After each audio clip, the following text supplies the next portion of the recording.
Thank you. Yay! Cool. Awesome. So yeah, we are here. I am.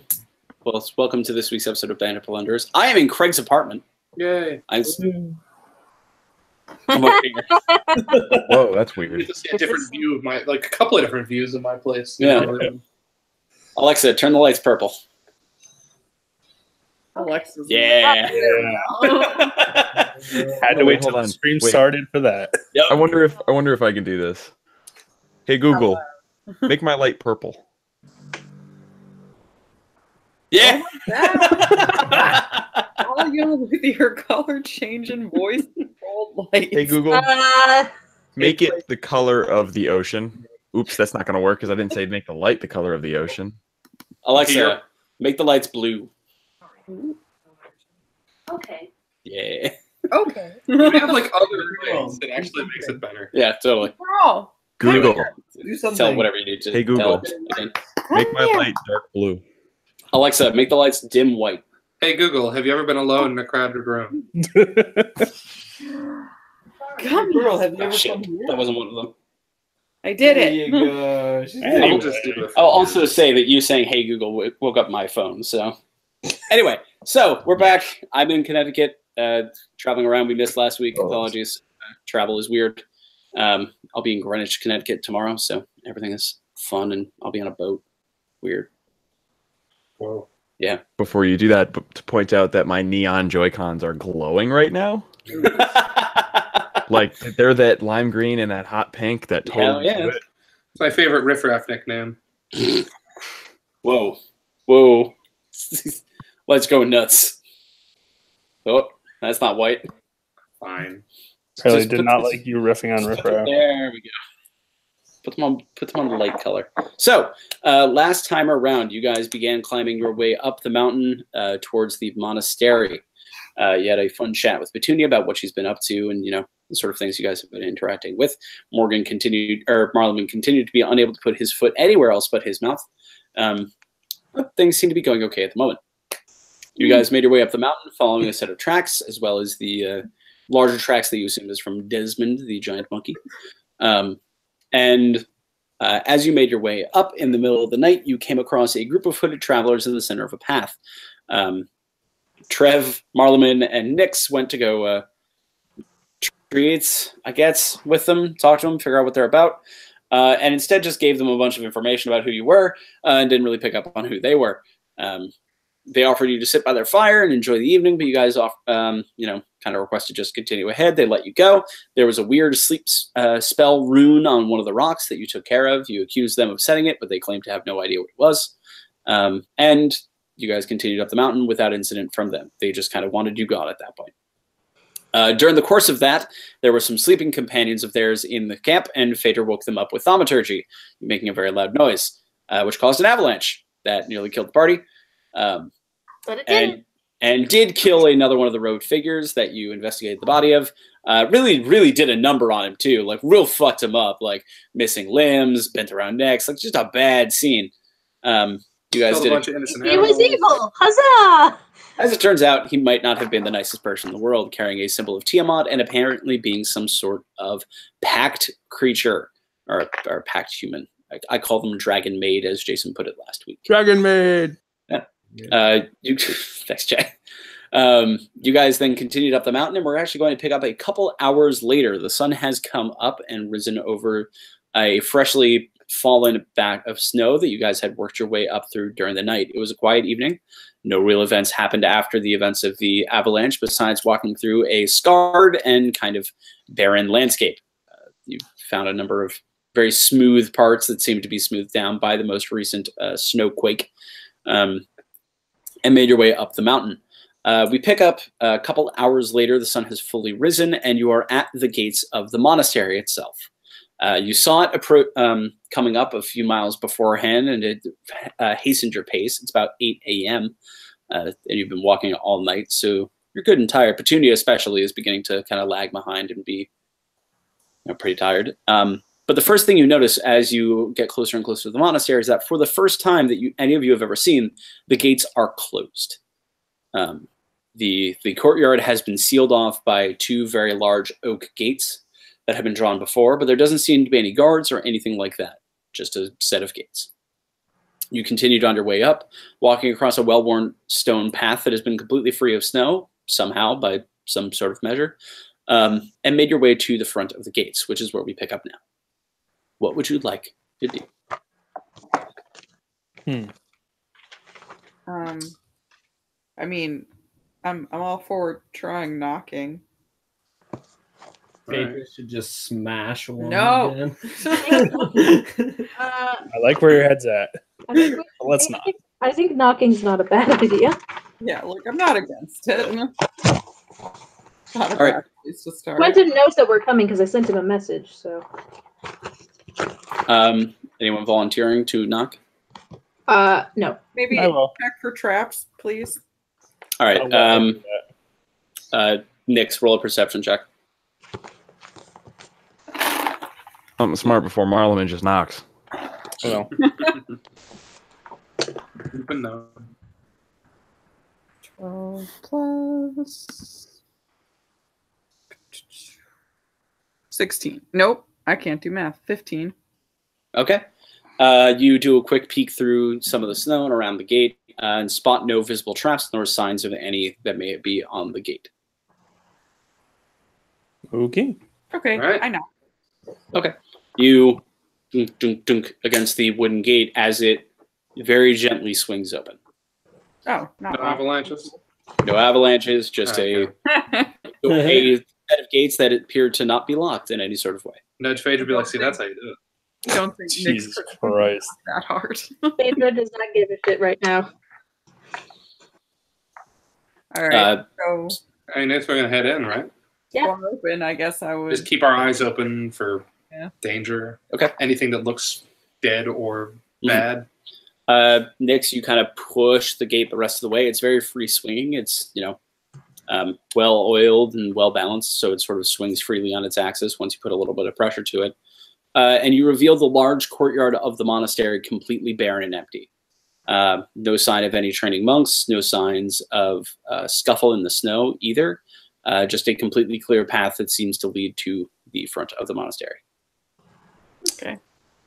Is this place always this quiet and creepy? Creepy, no. Quiet, I mean, people meditate or whatever. Yeah.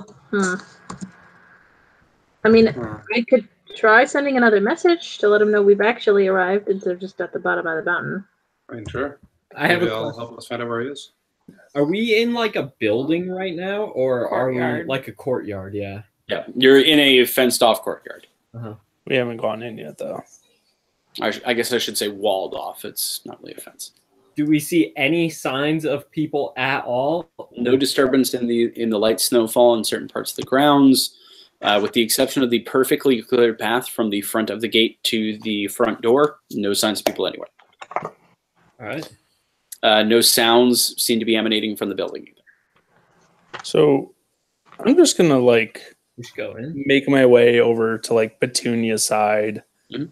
and, encourage her to get to, the middle of the pack. Okay.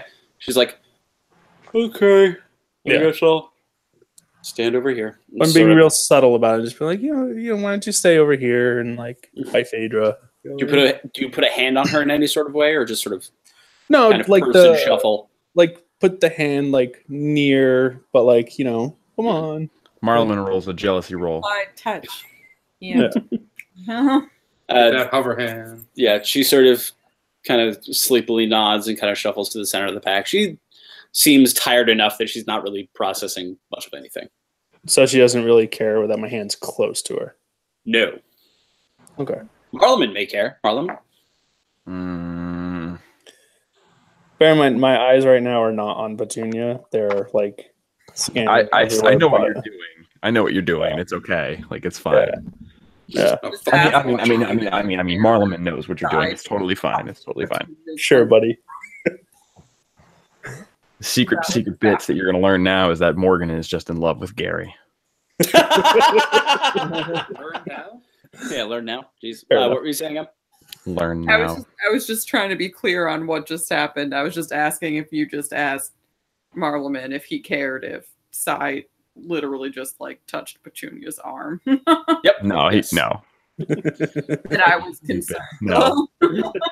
It's fucking stupid. Yeah. Are any of you making your way across the courtyard? Yeah, let's go. Okay. You, Armel, kind of look around and be like, I've been here before, whatever, and begin to march across the courtyard and walk into an invisible force of some kind. Just sort of like a flat face first up against an invisible wall and kind of push backwards just a little bit. Well. I knock again. On the gate? No, on the invisible wall. Oh. It seems to almost be substanceless. It doesn't, like... So no sound or anything? No sound seems to come out of it, although you can see mild ripples where your knuckles seem to hit. Okay. Did we rest at any time before we got here? Anybody know? You were full rested when you came in, and I believe no one really spent any spell slots last time. I just used Arcane Eye and Sending. That was it. I used one to unsuccessfully cast an elemental. Oh, and that's right. Marleman like shaped the snow, right? That's right. Yes. And I think Aramil used a B shape. Nah. You didn't turn into an elemental? You did turn into a bat. Did you? I I assume was that's... going to turn into an elemental, but then I figured that I would probably just. Oh, that's right, yeah. Oh, yeah. Right. Cool. Unfortunately, I also Trev did know the anything thing that I about want to the do here. invisible wall here? So... And I use Detect Magic. Sure. I'm sure it's magic. But It's magic. cool. It's a magic. Magic rectangle. Is it an illusion? Or is it What school of magic is it? Does It someone is- have this spell? man? abjuration? It is, in fact, illusion. I think I So used to have to Not a shield. I can't do it until tomorrow. If you want to make camp next to the weird magic wall, then I can dispel it tomorrow. No, I'm pretty sure I can dispel it. Good. Although, if you can do it, go for it. I Well, can't you until can't tomorrow. do it. Not you. Nix can do it. No, I can't. Oh, you can't? All right. No, I said I think I used to have the spell, but it's not in my spell book. I might have taken it out because at the time I wasn't using it enough.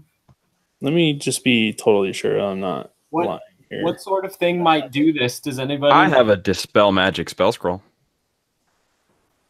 Huh. If we want to just try and drop this. Should we There was two. yell through first? Should we what? Knocking. Should we yell through first? Because Yeah, was I just got the thinking impression. about that too. Like maybe we should just like give a quick shout and just see if anyone All right. is willing to. Oh, sorry. I have remove curse and counterspell. I do not have. Hey, my mirror wouldn't be able to tell me what this thing did, right? Because this is like... The only way this mirror would tell you what it was is if you walked into it. Oh, well, Because then it would technically be a magical effect being worked upon you. hey, that's fair. How about let's not make me look like such an asshole? And I'm just saying. I hold the mirror in my hand and I push my hand against, like, my palm There you go. against it. You look at the mirror of Badabad, which you don't use often enough Nope. for me to be able to say Nope. that word. And the little screen kind of pops up, major illusion. Oh. Huh. It's a little Y'all want me to get rid of this thing? Because I can do that. I can also send a message to Quentin asking why they have a giant illusion here. That would be- Try that. might be Yeah, let's go with that first. Yeah. Okay. All right. The connection is made, but you almost feel like it's just not being heard or nothing is being responded to. Huh. Uh-oh. Yeah. Because I don't know why they would cast an illusion of their own place as it normally is. Uh, Bad So- boy down. so I didn't, my message didn't get to him, but I definitely sent a message when we were at the bottom of the mountains. How many hours ago was that now, Gary? About 8 or 9. Okay, so 8 or 9 hours ago, I messaged them, but I got them like that. So I would be on guard then. Yeah.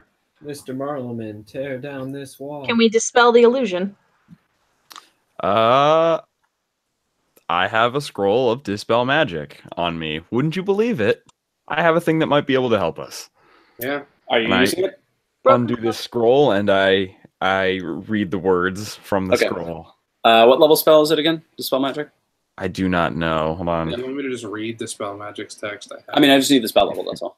Got it. That doesn't. The level of Dispel Magic shouldn't be what matters. Any spell of 3rd level or lower just ends automatically. Okay. If it's higher, he needs to roll It's a his spell casting ability, DC 10 plus spells level. Okay, give me 1 second. Look up what user illusion spell level is. Yeah, that's correct. Apologies. I didn't have 80 Beyond open in front of me. So I'm down. Spell that wrong. Spell that wrong.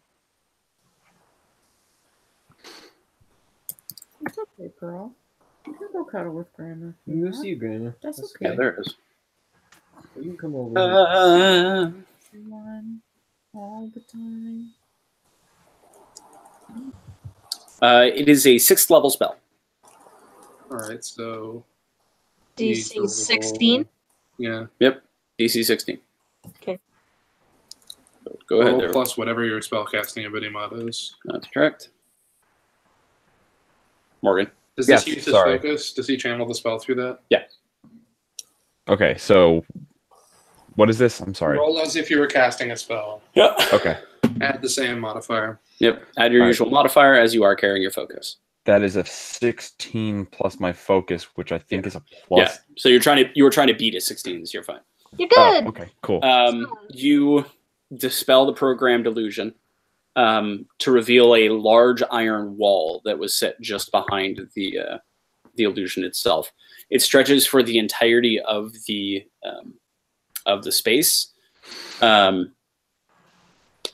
and seems to have a small-ish door a couple of feet to your right where you're standing, Morgan. Marlon. Nobody else knows this?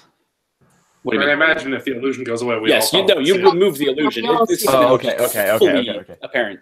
All right. Along with removing the illusion, you have also removed the illusion of the snow around you, which no one seemed to interact with. You all just stayed on the path, which good for you. To reveal that everything has been completely cleared. The entire yard is just the usual bare stone, but you can also see large gouge marks that seem to be taken out of it. Almost as if the claws of some gigantic beast have just ripped into the stonework. Eyes up. I immediately draw my sword. Okay. Just try the door. I'm worried Nix, about. can you check that door there and make sure there's no traps? Yeah. I'm worried about our guardian friend. While she's doing that, I'm gonna try and send a message to him as well. Okay.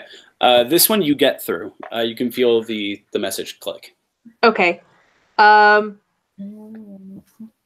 Guardian, we have returned to the monastery. Are you okay? Is the monastery okay?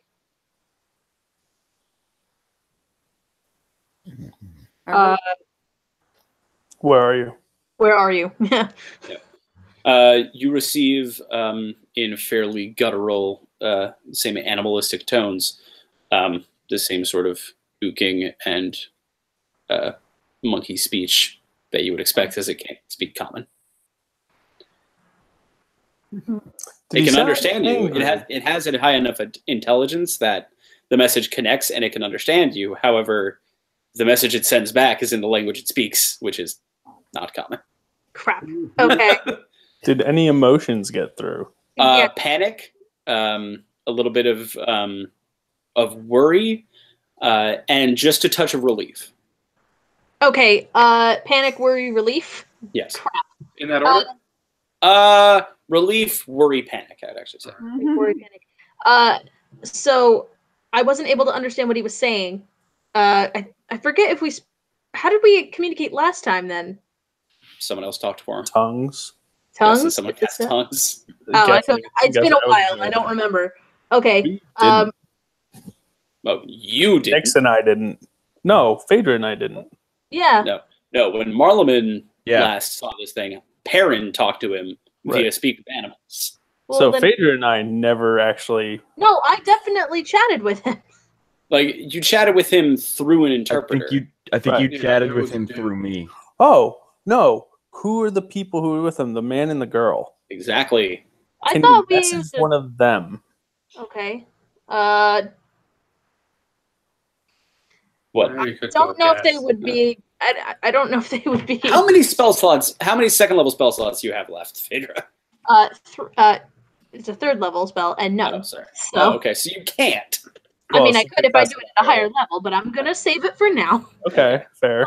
I didn't realize anybody else. Oh no, you're the only one who knows who it is. Never mind. Yeah. Only two of you know that person. Yep. Again, So, he Nix, didn't did you sound check like for it was- traps? it was bad. I think I we'll only send rolled a this. 13, so it's not great. Okay. Door doesn't seem to be trapped. Let's go in. It is Okay. locked. It's Can just you try picking the lock? Can we tell what the scratches are from? make a nature check. Thank you. Can I have dice too? They're behind you. Oh, they're behind me. I found them. I really want to lie about this dice roll. Oh, I really don't want to lie. Why? I crit failed my lockpick. Oh shit. Oh shit, that's not good. Well, Isn't that Couldn't- the only way that couldn't you- she just try again? Yeah. I mean, guess, yeah. unless all of your tools break at once. You head up to the lock. You stick your tools in. You're feeling good, feeling great, and then just dink.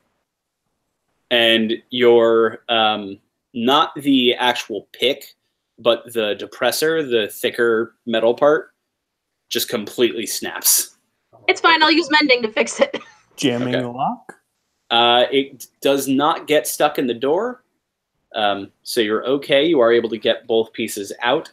However, the sound that it makes inside the iron wall is impressive. Is there an avalanche now? No. Okay. Did At least- any of us ever at think least to not knock? one you see. Still What? mending it. So you nat 20'd your nature check there. Yeah. This is the claws of a dragon. Go. A very large, at least adult, perhaps ancient dragon. There are no signs of scale marks or anything like that, but you can tell that it is a 4-taloned dragon of some kind, and just judging by the gouge marks, and large enough to leave, 2-inch deep scratches within the stonework. They look less like they were marks created by battle and more about standing and perhaps taking off. That's what you get with an nat 20. Crazy. So there was a dragon here and it flew away, probably. Jesus. Okay. I've never seen one of those. You think we could probably see that? Probably. I have a feeling we're gonna. I look up into the sky. Do I see anything? Roll a perception check. We did find a symbol of a dragon goddess, so that's probably not a I good think sign. I would probably look up too, so he can do it with advantage. Okay. That makes sense. Yep. Nix And is Thank God, because that was a 4. opening up the door. I'm gonna just mend your tool so you can do it again. Can I just do it again? Yeah, roll another check. So it's gonna be a 15. Die. No. 15? Yeah. The cloud cover is still pretty thick, and you can't make out any, I don't want to call them scratch marks, but any, trails throughout the clouds that Dragon belies trails. winged creature. Trails in the sky. Exactly. Nix, as you go to attempt this again, sort of taking a deep breath to settle yourself, going to put the locks in the door swings open. Oh, well. Oh, well, all right. Fuck you too, door.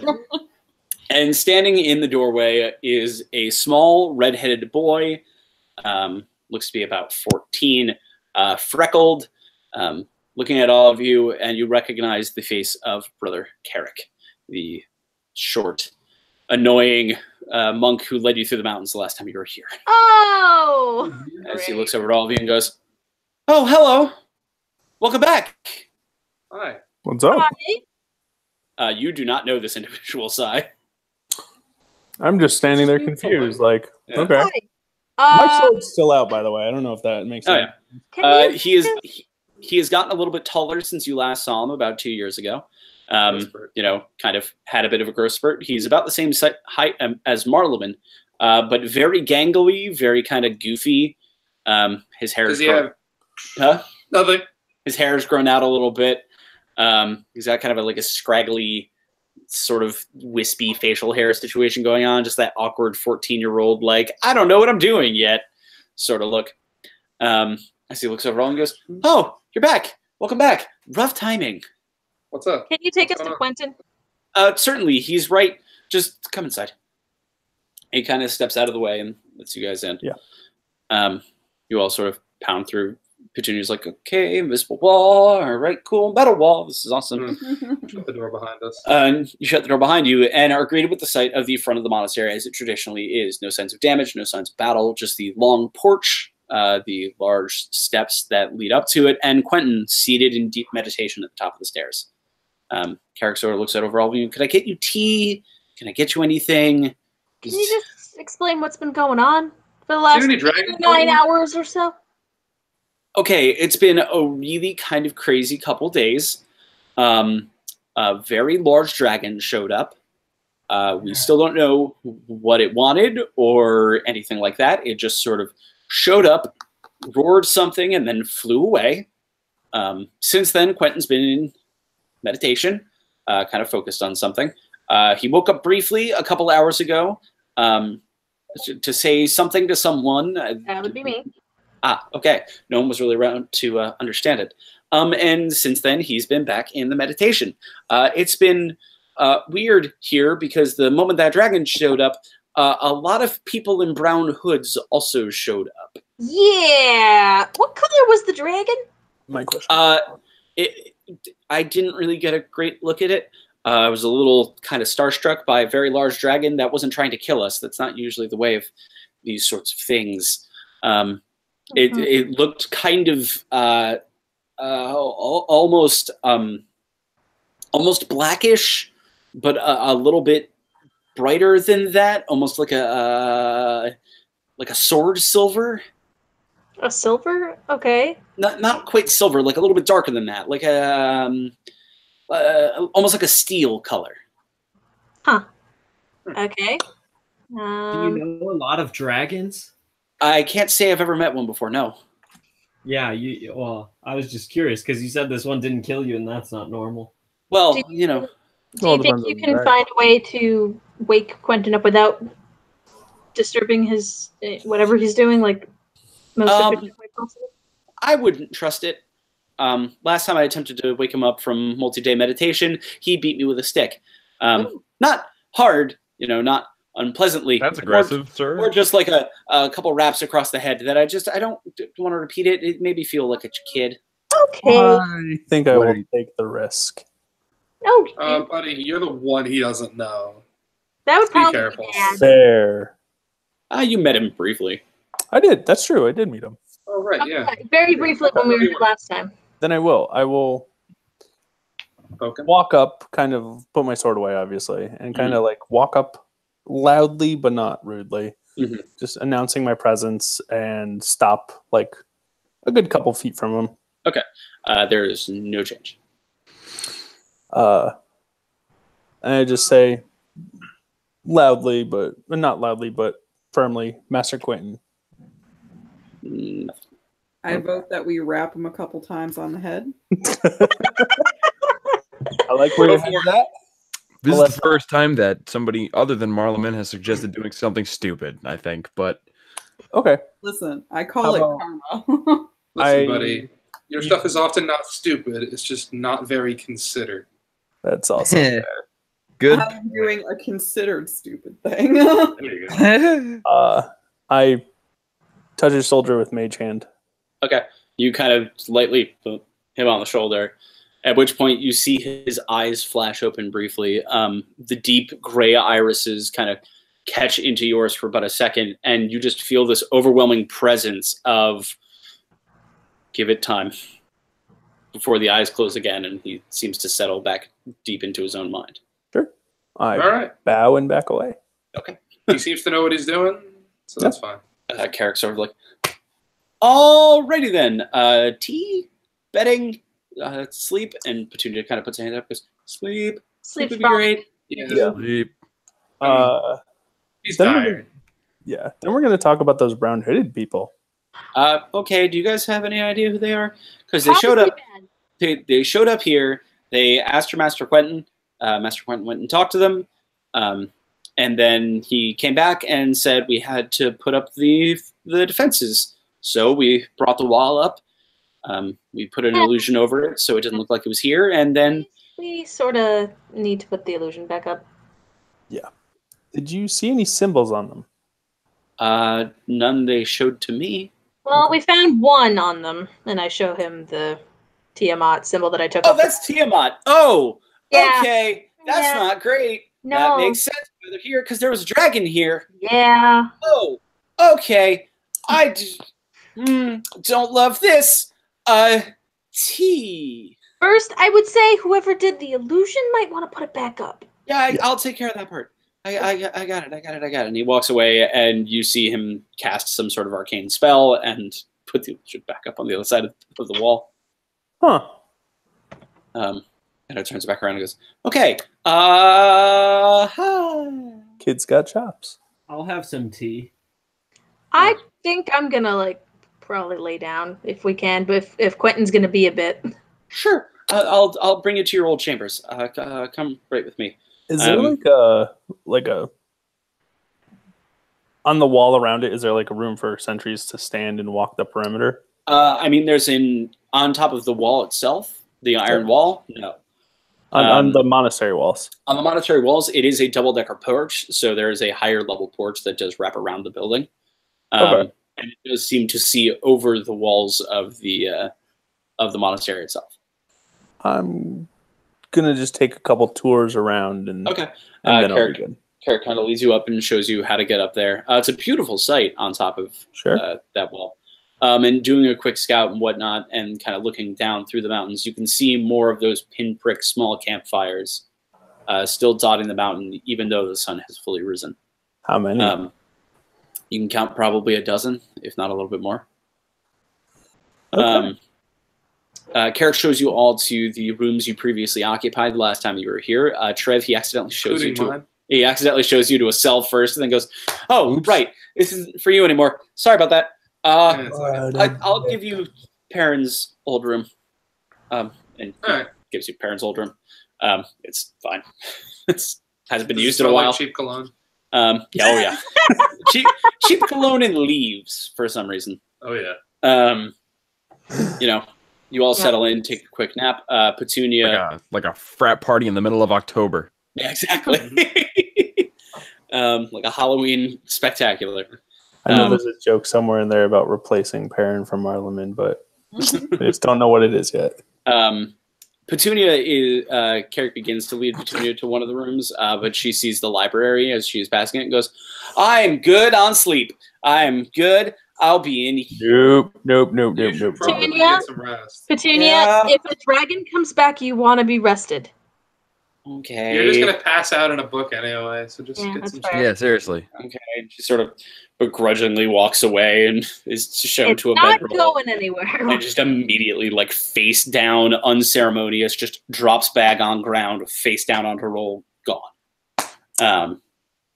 She's a very not stable. Should we take her shoes off? I'll take her shoes off and put her under the covers and take her glasses off her face. Yeah, all the put the getting blanket over. all the ready for bed stuff. Yeah. We're gonna leave the blanket putting on to Marleman. Okay, fine. Jesus Christ. Dude, just ask her for coffee. Excuse me? Tea. We're having tea. Sorry, Whatever. Does coffee exist in this universe? Probably.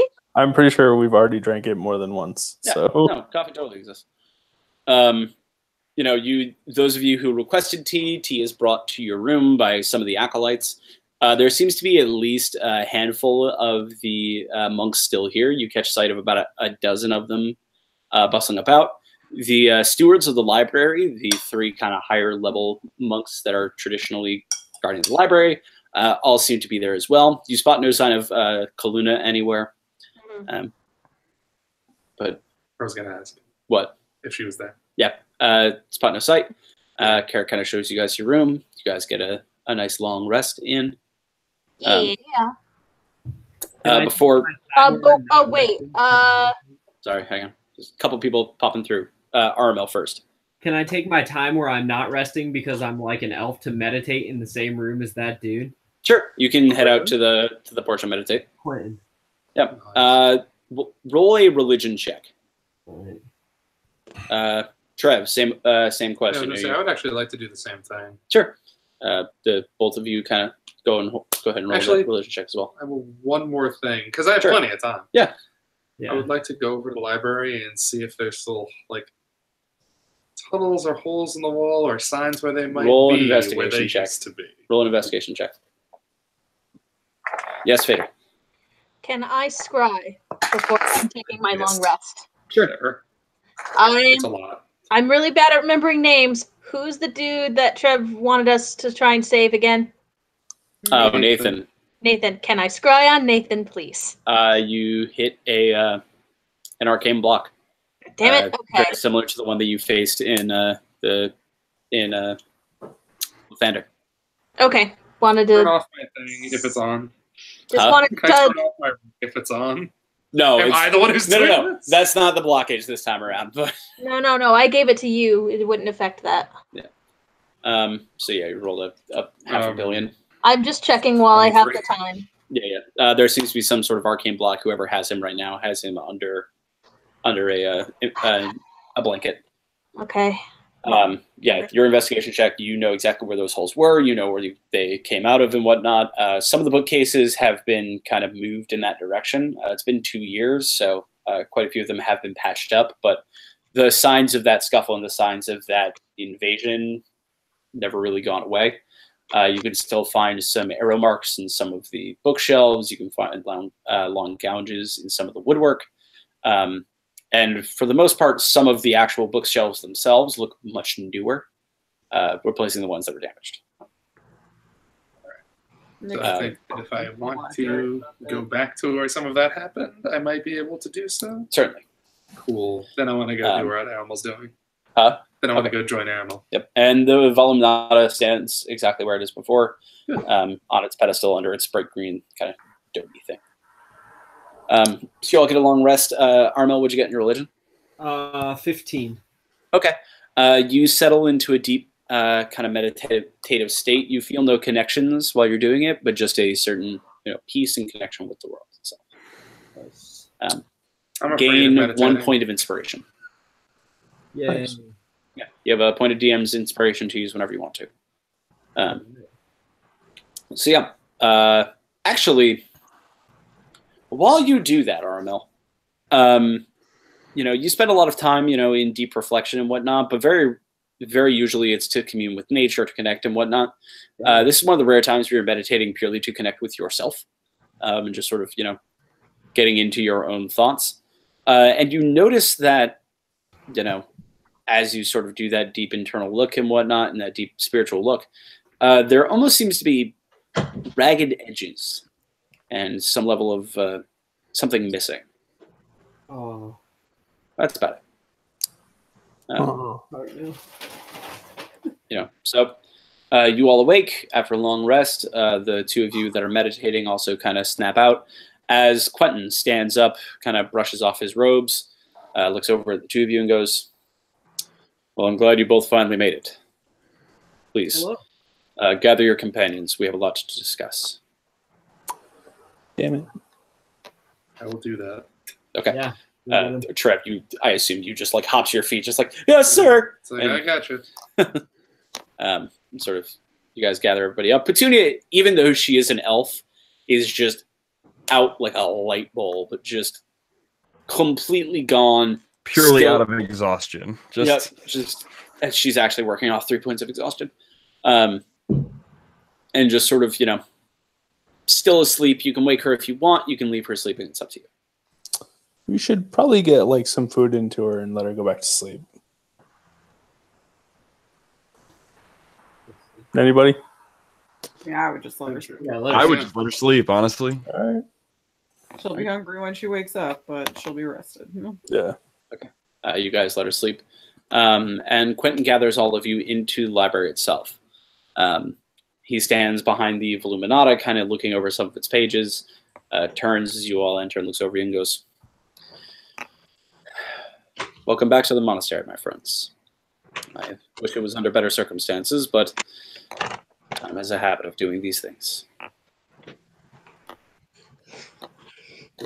Thank you. Thank you for welcoming us back. Of course. You're always welcome here at the Great Shroud Monastery. Mr. Marleman in particular, it's wonderful to see you. You seem to bring calamity every time you come. There's one thing I know. Calamity. To be fair, the dragon beat him here. Yeah, truthfully. True. That's Thank you, fair. Trev. Yes, that was unexpected. Why don't you tell me a little bit more about what's going on with this whole dragon thing? There will be time to discuss that, but it is not now. Very soon, I promise. But What's so pertinent right now? for now, I have information. I know I was asked last time you were here to look into a prophecy that you all seem to be fulfilling. That is true. I consulted the texts, looked through our reserves to see if I could find some measure of connection to what you were discussing, and came across a text I think you'd find very interesting. It's an old tale in Sylvain that seems to come from the ancient Elven Empire. I translated it as best I could, but apologies, the language does not flow quite as well as it should. You're telling me. They call it the Path to Dawn, is the name that it came up with. It starts with, there were 8 travelers on the path to midnight. One curious, one confident, one pious, one lustful. One at peace, one at deceit, one running from the future, one running from the past. Along the way, they found a river. Fording the path seemed impossible. The nearby raft just simply sank, and night continued to grow. It continues from there, telling the story of how they crossed the river, how they put aside their differences and grew as people. It ends with the curious grew confident. The confident found vulnerability. The pious found humility, and the lustful found enough. Peaceful found their anger, and liar found their truth. And the Runders found acceptance from time and from group. Together they moved to twilight. Together they faced the moon. Together they stopped tomorrow. Together they found the sun. Now, from what you were all telling me, you were looking for something involving 8 individuals, and, well, if memory serves me right, something to do with your patron, Trevathan. Yeah. Only something. It's our many, many, many, many to-do list. Yeah. Does this at least sound familiar, or? It does, yes. Right? So I'm going to Can go you out on a limb here and Can you say, send that to the chat, Gary? Yeah, of course. So it's hard for me to visually see it unless. Yeah, of course. I will copy and paste. Give me a second. I'm going to go on a limb and say we've definitely found curious, and I'm pretty sure we found the courageous one who found vulnerability. Yeah, Bonnie, right? Yeah. I guess. And I mean, little T-Dog's definitely curious. Well, yeah. Well, What would Petunia Maybe be? we should have Petunia help. I think that's a good idea. Is she able to? I mean, if we Speak tell right her, now, but She does a lot of things. If there's, she likes books. I meant physically at this moment. oh well, yeah, sure. there's the whole thing. Feel free to look through that. Thank you kindly. I'll give you a second. that definitely sounds like our thing, though. How Yeah. long has she's still out? How long have we all been sleeping? Because I was absolutely trying to sleep too. Yeah. Everyone slept for 8 hours. So she's just around that as well. Oh, then I'm gonna go wake her up. Yeah, you go do that. I'm gonna go wake her up with a cup of coffee. I'm going to Hey, contact Titania if I can. Okay. She is still busy kind of dealing with the with the fallout of the invasion. Okay. You know, you get a short connection with her, but it's very much this better be good and it better be fast. I relate the prophecy from the Great. important Sounds like parts. what we're already working with. Anything new? Yeah, there's apparently worshippers of Tiamat around a monastery out here, and a giant dragon approached it, at which point they put defenses up. You said Tiamat like you were from the south, and I really liked it. Thank you. Tiamat. Just a little bit of... That doesn't sound great. When you figure that out, let me know. Yeah, sure. All right. Click. Click. I didn't really expect much from that. I just wanted to, yeah. So we think the Curious Who Confident was Leandra, and then we think Bonnie was the Confident found vulnerability. Yes, I think so. I'm gonna post the original prophecy as well, so you can compare and contrast. Thank you. She's not pious or lustful. I think she maybe was lustful. Well, I don't. It depends on. I guess. Well, Money. I would think that's more greedy, necessarily lustful. I guess it depends on how it's translated. Yeah. Because so the thing about the lustful is that it directly correlates in the next thing to found enough, which implies like not necessarily like lust, like Yeah. Can I ask to see the original text in Sylvain to see if there's any sort of clearing up I can do? Quentin shows it to you. He did a pretty damn good job. Yeah. You know, river is weirdly translated. There's really no good term for river in Sylvain. They kind of have a wide variety of different terms for waterway. Her name is Melody Pond. Eddie Channel. Yeah, exactly. You know, it may have been ocean. It may have been creek. It's hard to say. Maybe. Got it may have been whirlpool. It could have even been whirlpool. Yeah. Okay. From there, the only difference is that, let me take a look of things that may have been weirdly translated. Yeah. Lustful could have been adventurous. Okay. And enough just satisfied, right? Yes, enough could be satisfied. Well, there you go. Okay. Do that. Thank you. Okay. So Okay, because I was gonna say that's a little weird that it just happened to go in order. If that was. Yeah, well, I don't know if I think Teandra's. Would anybody else here qualify As any of those. Petunia as curious I would definitely. and not confident? That's fair. What was Teandra like when we noticed? She wanted to see the outside world. What made her so like she was so upset or something? Well, she was upset because she. Or was she happy? Was Maybe it the she's the runner that found acceptance. I thought that she got upset because of her connection to Perrin, right? Yeah, well, because She found her family, right? I think she's one of the runnings. I just don't really know which I would classify her as. Her past or the future? Yeah. Future. I think, honestly, we might not have enough information at this point. Yeah. I guess my question is, why are we dwelling on this right now? Yeah. Because he presented it, and I'm curious. Like, we don't have. There's too many might missing give us- pieces for us to have answers. Like, Here's It the might original. provide more clues. it's useful information, but we have like such a laundry list of dragons and murderers and kidnap people that I feel like we could probably table this one for now. Yeah. So we did present the possibility of Petunia being one, right? Yeah. So And now, Marlon, are you actually going and waking her up? Oh yeah, absolutely.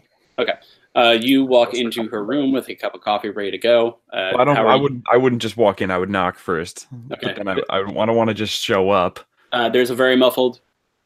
Yeah. Hey, we have some questions, and also I have coffee. I like coffee and I like questions. All right, I go in the room. Okay. She's has shifted in the bed a bit, sort of onto one shoulder. She very clearly did not move from her face down state throughout the entire evening. Her hair has fallen completely into her face. For a fair folk, she is pretty disheveled. As she sort of looks over and goes, "Coffee first." Yeah, I hand her the cup of coffee. Okay, she takes it, sips it, and goes, "This is better than the coffee in Jerusalem." Oh, absolutely. A lot of things you find here are probably going to be way more natural and way better. Big fan. Okay. And she Is there anything else I can get for you? She kind of rolls over and looks up and goes, "Food would be great, but I can answer a question first. What do you got?" No, this is going to be a Jean-Luc Picard-esque breakfast. I'm coming in with coffee and croissant. Oh, okay. She kind of looks at it and goes, Attaboy. I've never seen this before. Oh, do you like butter? I do like butter. Butter's You good. should take a bite of this. And I break off a little piece, and then I give it to her, and then I break a piece off, and I take a bite myself. Okay. She kind of bites it and goes, light, airy, fluffy, lots of butter filled into it. Kind of crispy as well on the outside. It's really good. It's quite delicious, isn't it? I'm a big fan. And then I hand her the rest of it on a plate. Okay. It literally is gone in about 20 seconds. Oh, that was, geez. I don't think I've ever seen anybody eat that. You must have been tired, huh? Yes. Parliament is Or so hungry. right now. Jeez. That is not at all where this is going, friend. Yikes. She sort of gets up and goes, okay, food in stomach, coffee ready to go. All right, where are we going? What do we have? All right, take your cup of coffee because Oh, it's yes, gonna no, be a little. yep. All right, let's go. She follows you to the library. So we have been gone for so long because we have been following a bit of a prophecy. Okay. Here is the original prophecy, and I would recite it. Okay. Or I imagine that one of us has it scribbled on a notepad somewhere. I wrote it down. Or on a journal, and I'm flipping through the journal to show that, and then I like to imagine that somebody also dictated the new stuff. She kind of looks at it and goes, okay. And then she sort of looks at the new stuff and goes, this seems familiar. Do you know how to read Sylvain by any chance? I know how to read a lot of languages, but that's not one of them. Okay. Well, here's what we have translated it to be. And what is that? Why does that seem familiar? It's just seems familiar. Don't know why. Is it maybe something you read before? Possibly. It could have come up in a book. I read a lot of books. I know you do. You do read a lot of books. Do you have any insight as to this? She kind of looks it over and goes, well, I mean, it seems to be talking about stopping some sort of genuine apocalypse, which is usually when it comes to elven texts, when it's talking about stopping tomorrow, it usually means stopping some sort of doomsday from occurring. So that's great. That's a good start. Twilight. Twilight is interesting. Elven culture usually doesn't see Twilight as usually that negative. It's sort of the time of rebirth and renewal. So the idea that it's positioned as a negative here is odd.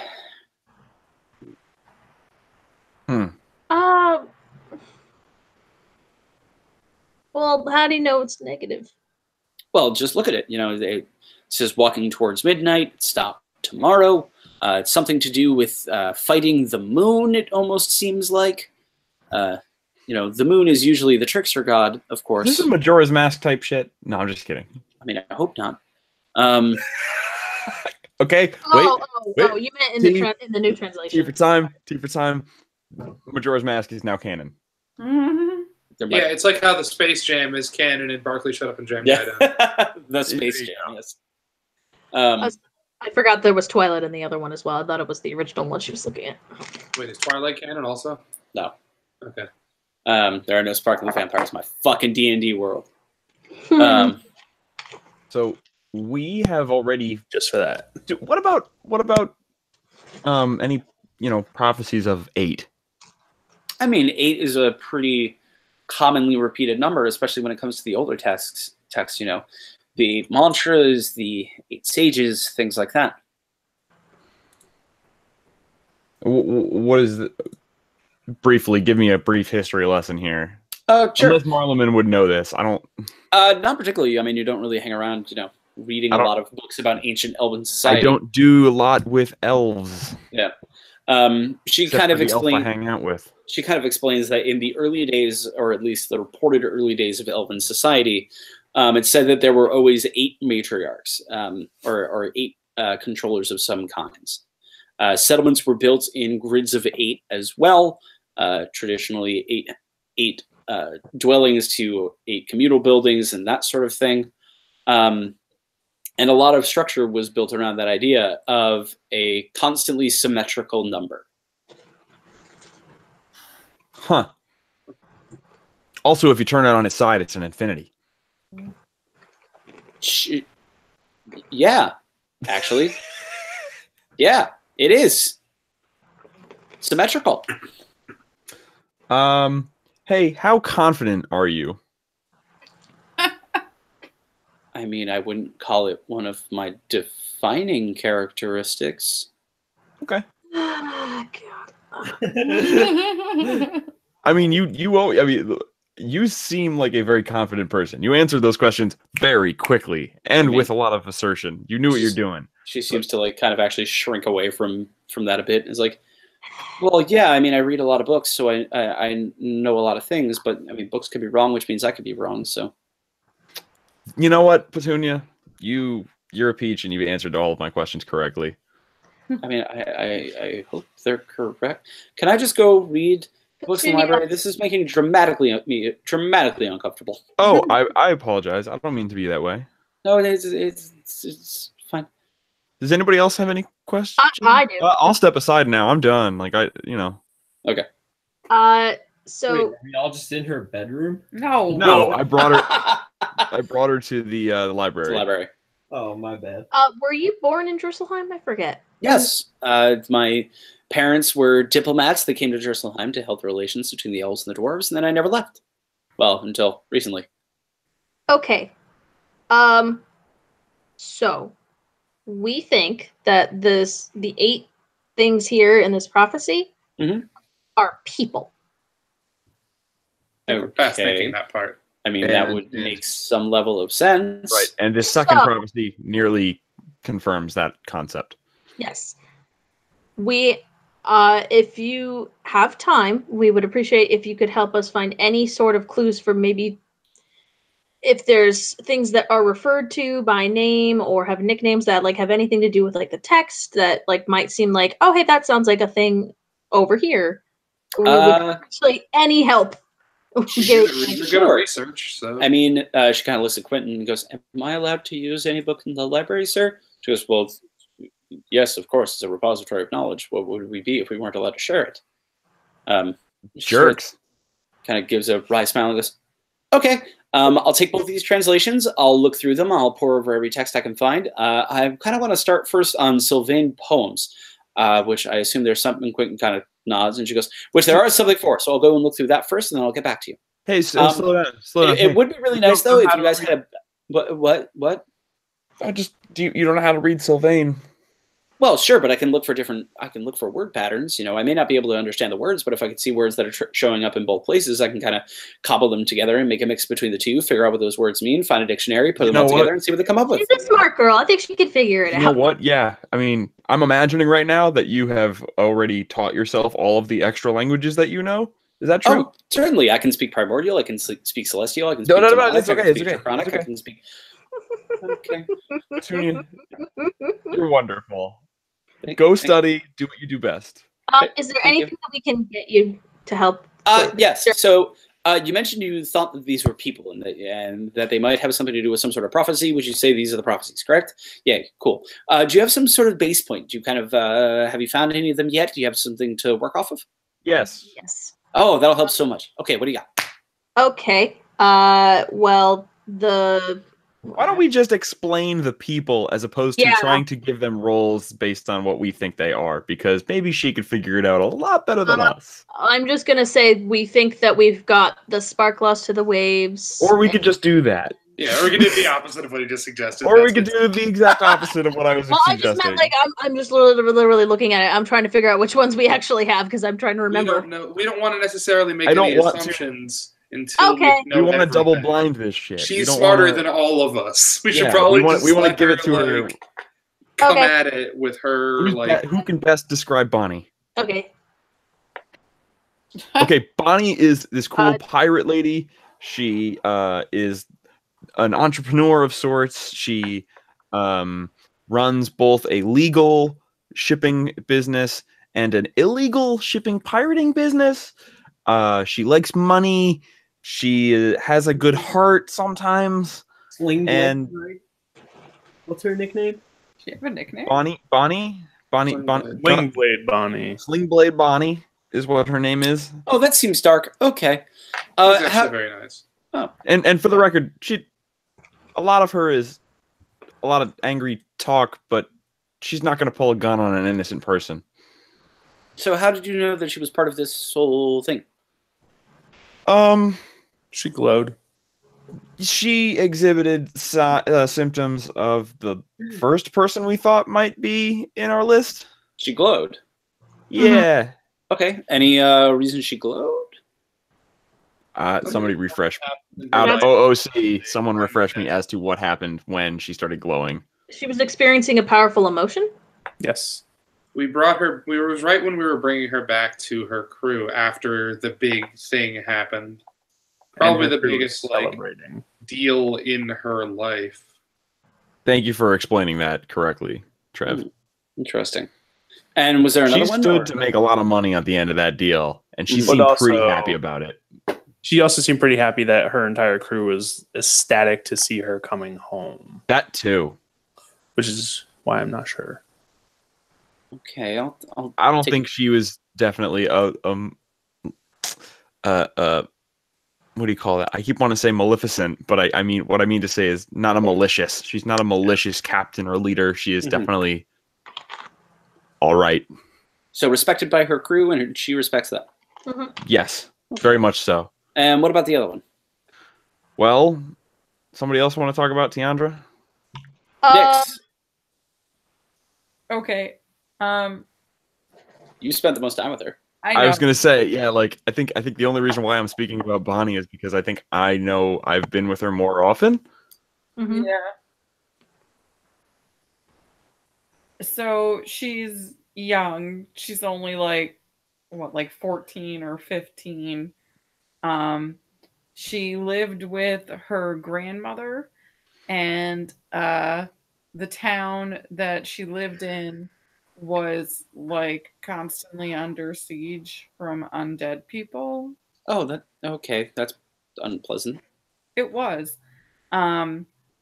She was, like I said, she's young, but she was very competent and she was very smart and she wanted to be involved.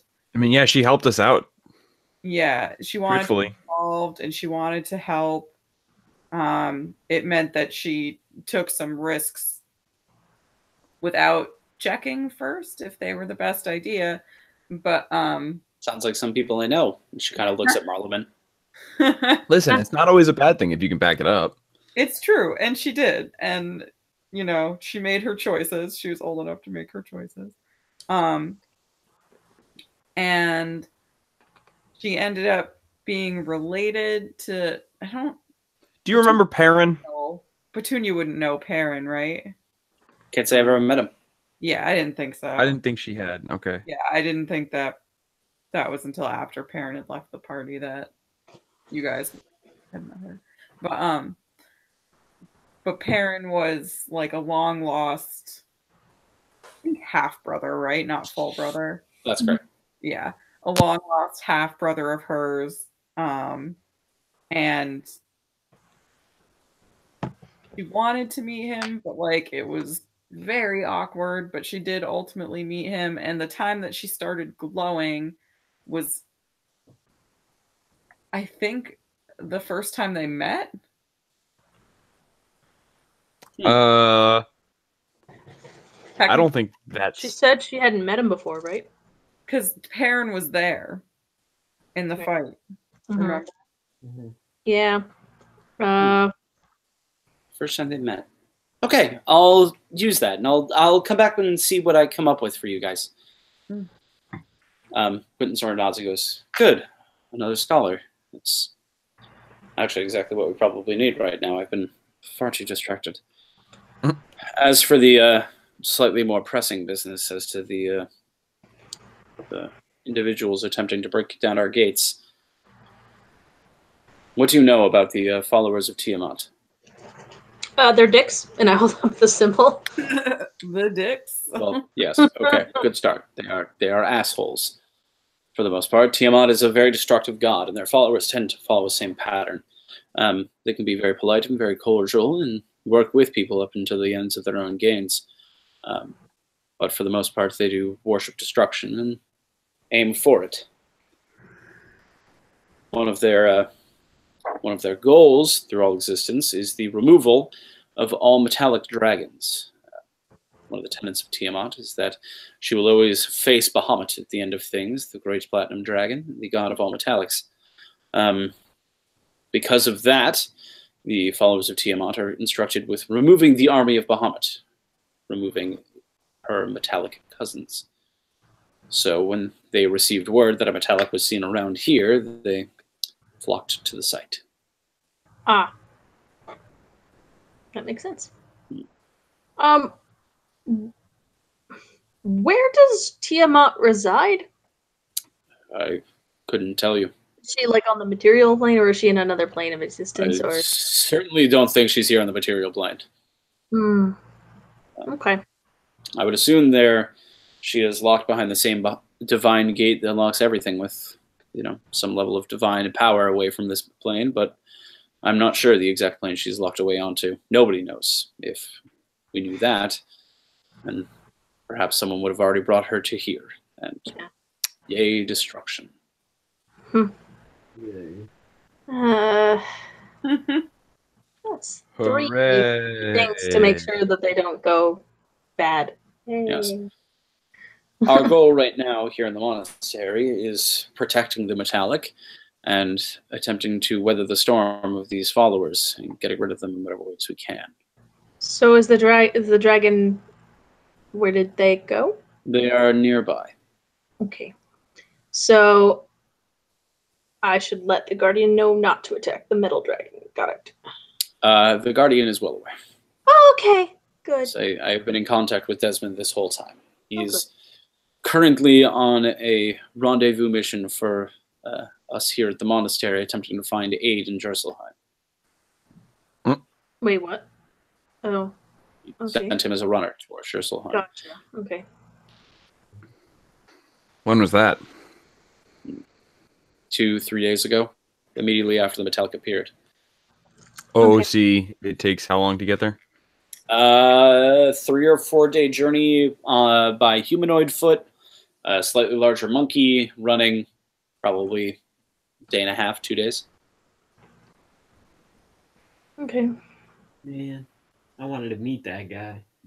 We'll get another opportunity at some point, probably. Probably. Just don't let Marlon be seen by him, I guess. Hey. Don't let Phaedra accidentally kill him. That's fair. Ooh, thank you. Yikes. If it helps, I only kill weak things. Don't let Nyx accidentally throw a dagger at him. Anyway. Don't let Marleman turn him Why away. do we go from We're here? all dicks. We all suck. Just So, a bunch of jerks to each other. Yes, what's up? so is there anything we need to do immediately about this situation? Because unfortunately, we have a lot of other things that are more pressing. So if we don't need to do anything right now, Well, we is may there need to anything we focus on. can do for you? Yes, there's help I would request. Okay. But it is something we cannot discuss here. Okay. Where are we going? Why? To a more secure location nearby.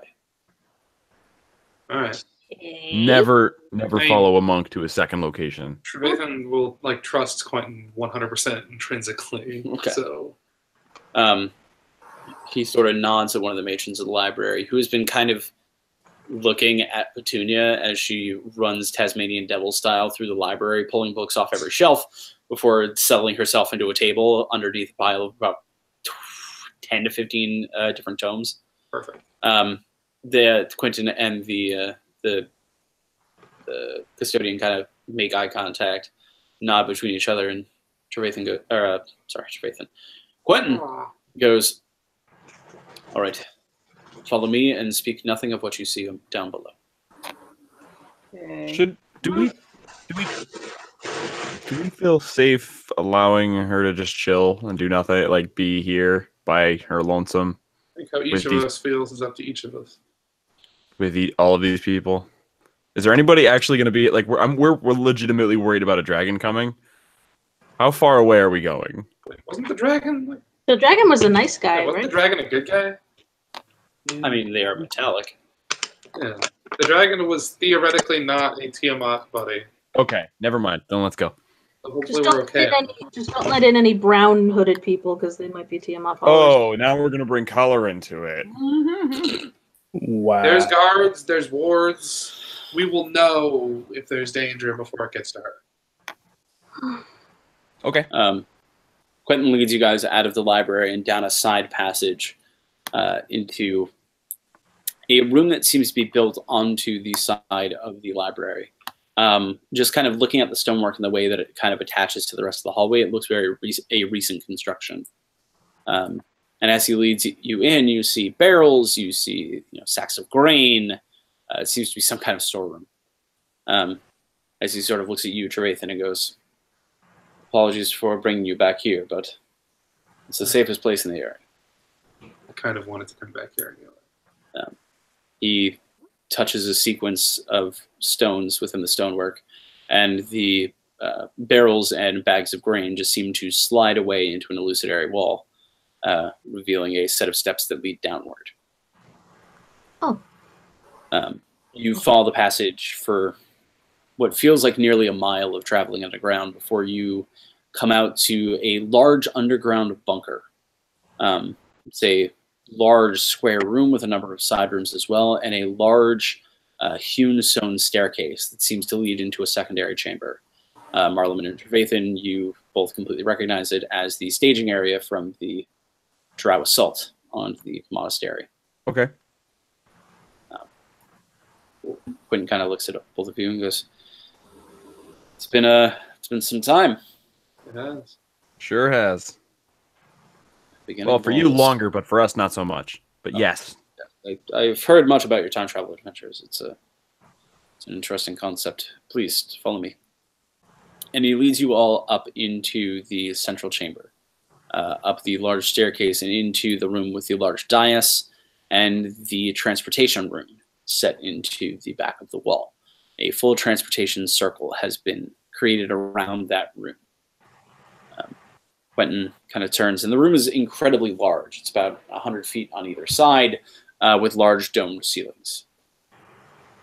Quentin kind of walks towards the dais and sets a hand on it and goes, "When this place was revealed to us in the monastery, we realized there was much more we needed to be doing, much more action we needed to be taking within the world. Collecting knowledge is good enough, but if we don't use it for any purpose, what good are we doing, unfortunately? So we've been conducting ways to move in between here and wherever the threat came from previously." Oh. Trevathan is at rapt attention here. We wanted to find a way to send a group inside and destroy the problem from the inside. Figure out what they know, figure out how they found out about the knowledge we hold, and remove them from the playing field. I know this sounds vicious, but I'm in. I like the way this guy works. Look, Wait. anybody who thinks this is some vendetta I have, they're right. But also, those same people that attacked this monastery with me were wearing the same outfits as the people who attacked the Feywild. Maybe we can find out some info about where they took him. Or just what they're up to, what's going on, how they got in. Well, we have some ideas on that, but what their plans are, and also killing them all. Clearly, Yeah, they're onto our plot, our plan. But even if we open this portal, how will we get back? that is the part I wanted to discuss with all of you. This is a one-way trip from my side. I can send you all via this transportation rune back to where it came from. But returning, I cannot go with you. Marlon, don't you have some kind of teleporting magic? Oh, I have all sorts of cool things. Yeah. If there's a teleportation sigil here that we can use, maybe. Yeah. Is that what this is? Yes, it's a Gestures towards thing. Yeah. Yeah, but how does that work between planes? Right? Wait. Aren't they in a different plane? How do you know that? I thought if they're the people from the Feywild, they got in from another plane. Right? That could have been this one, though. Oh, this one is other from the Feywild. Right. Gary, We don't necessarily know. Yes. Okay, sorry. I was thinking because Feywild live on another plane. Gary, I'm looking at is there like a teleportation circle here? Yes, there is. That is what is built around the transportation room. I am making quick note of the sigils on the teleportation circle so I can make that sigil wherever we go next with my teleportation circle spell. Okay. Can I do the same thing because I also have access to that? Sure. You can both take that note. Ooh, look at you, Lottie. Hey, The magician can't do what he has to do. Just in case. I'm not going to say no to a backup plan. And yes, you do very firmly know that the place that this leads to is on the prime material plane. Also, for what it's worth, the place where this leads to, I've been there. I came through this portal the first time. Okay. They didn't let me back through, and then the rest of this whole thing happened. Theoretically, if we all got pulled into the Feywild by, can we do that again? If we ask nicely? I don't know what you're talking about. Yeah, I'm not sure what you're looking for there. When we were all brought to the Feywild. Oh, by Titania? Yeah. No. So that's more like emergency purposes only? Yeah. If we're all gonna die, that's pretty much a big emergency. We'll see. I mean, we have multiple people who can make teleportation circles. I think we'll be okay. Okay. Are there any trees there? I don't think so. I don't want to go. Listen. so good. There's a thing of white rice in the freezer as well to go with it. There's some... Ryan, I love you so much. Yeah. Pretty sure it's there, buddy. Hello. Unfinished business doesn't even come close to summing up what I have to do here. All right. I want to mess these guys up so bad. He's fine. For so many reasons. Quentin kind of looks over all of you and goes, "Wonderful. Now, there's one last thing I would like to do for all of you before you take this test. It is going to be a trial. A trial like something very few of you have ever seen before. You may end up needing to commit genocide." Oh, Jesus, what? Whoa. Against. The people who... It matters. Some people are immediately out for the word, but Sai's just details. Let's hear the man out. That's right. Some people need killing. Quentin, I have to get serious. Quentin responds with, "I wish I could tell you. I wish I could tell you that this is just, a battalion. I wish I could tell you that we're sending you into some sort of lone military complex, but for all we know, this could be the center of Drow society. It's good. Oh, Travis. Unravel a culture." They are. We won't kill all the Drow, garbage. because I'm pretty sure I'll be okay. He's got a point. Last Drow on Earth. Or whatever. Kellen.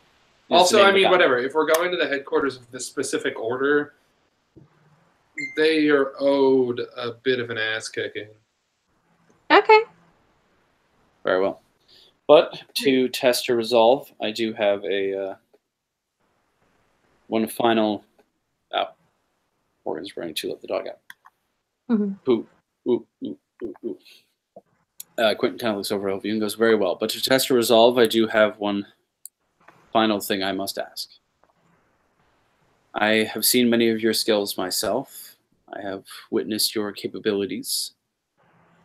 but I've never seen your full combat prowess. I'd like to see them displayed for me. Against what?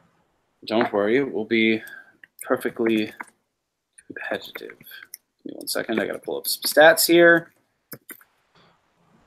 Which is perfect because I'm still kind of waiting for Morgan to get back. I thought that's how many hit points that was. Just to be 100% clear, the drow in the room is kind of okay with murdering all these drow that we might be. Yeah. Drow? They did like real bad things to me. Yeah, I but, kind like- of am like, chill with. You're cool, you know? I gave up my drow name. They would never take me back. I'm barely one of them anymore. I just look like them. It's not a matter necessarily of them taking you. Yeah, if it comes back. down I to just it, mean, will like, they it's leave like- also? If it helps, I like the name Trev. Yeah, I mean, if they want to, like, I don't feel bad about this. I don't feel conflicted about this. They left me for dead. It sucks. That we might have to kill a bunch of people, but on I've that, done a lot of that. like, genocide. Casual genocide. I don't think that genocide's really as far as this is gonna go.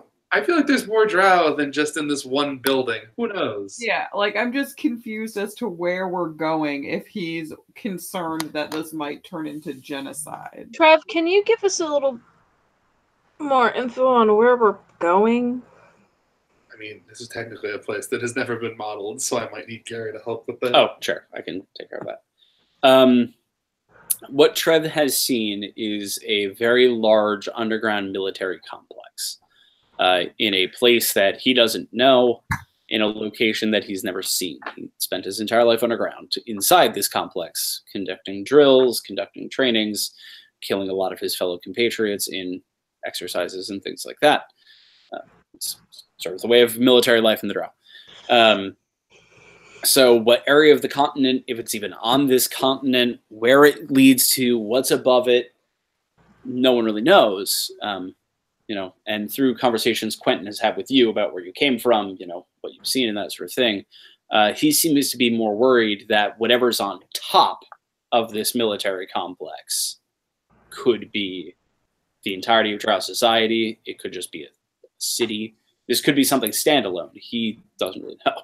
I mean, regardless, I don't see us fighting hordes and hordes of drow. Like, that's just not a thing that we can do. Yeah, like, we'll we'll just get overwhelmed or whatever.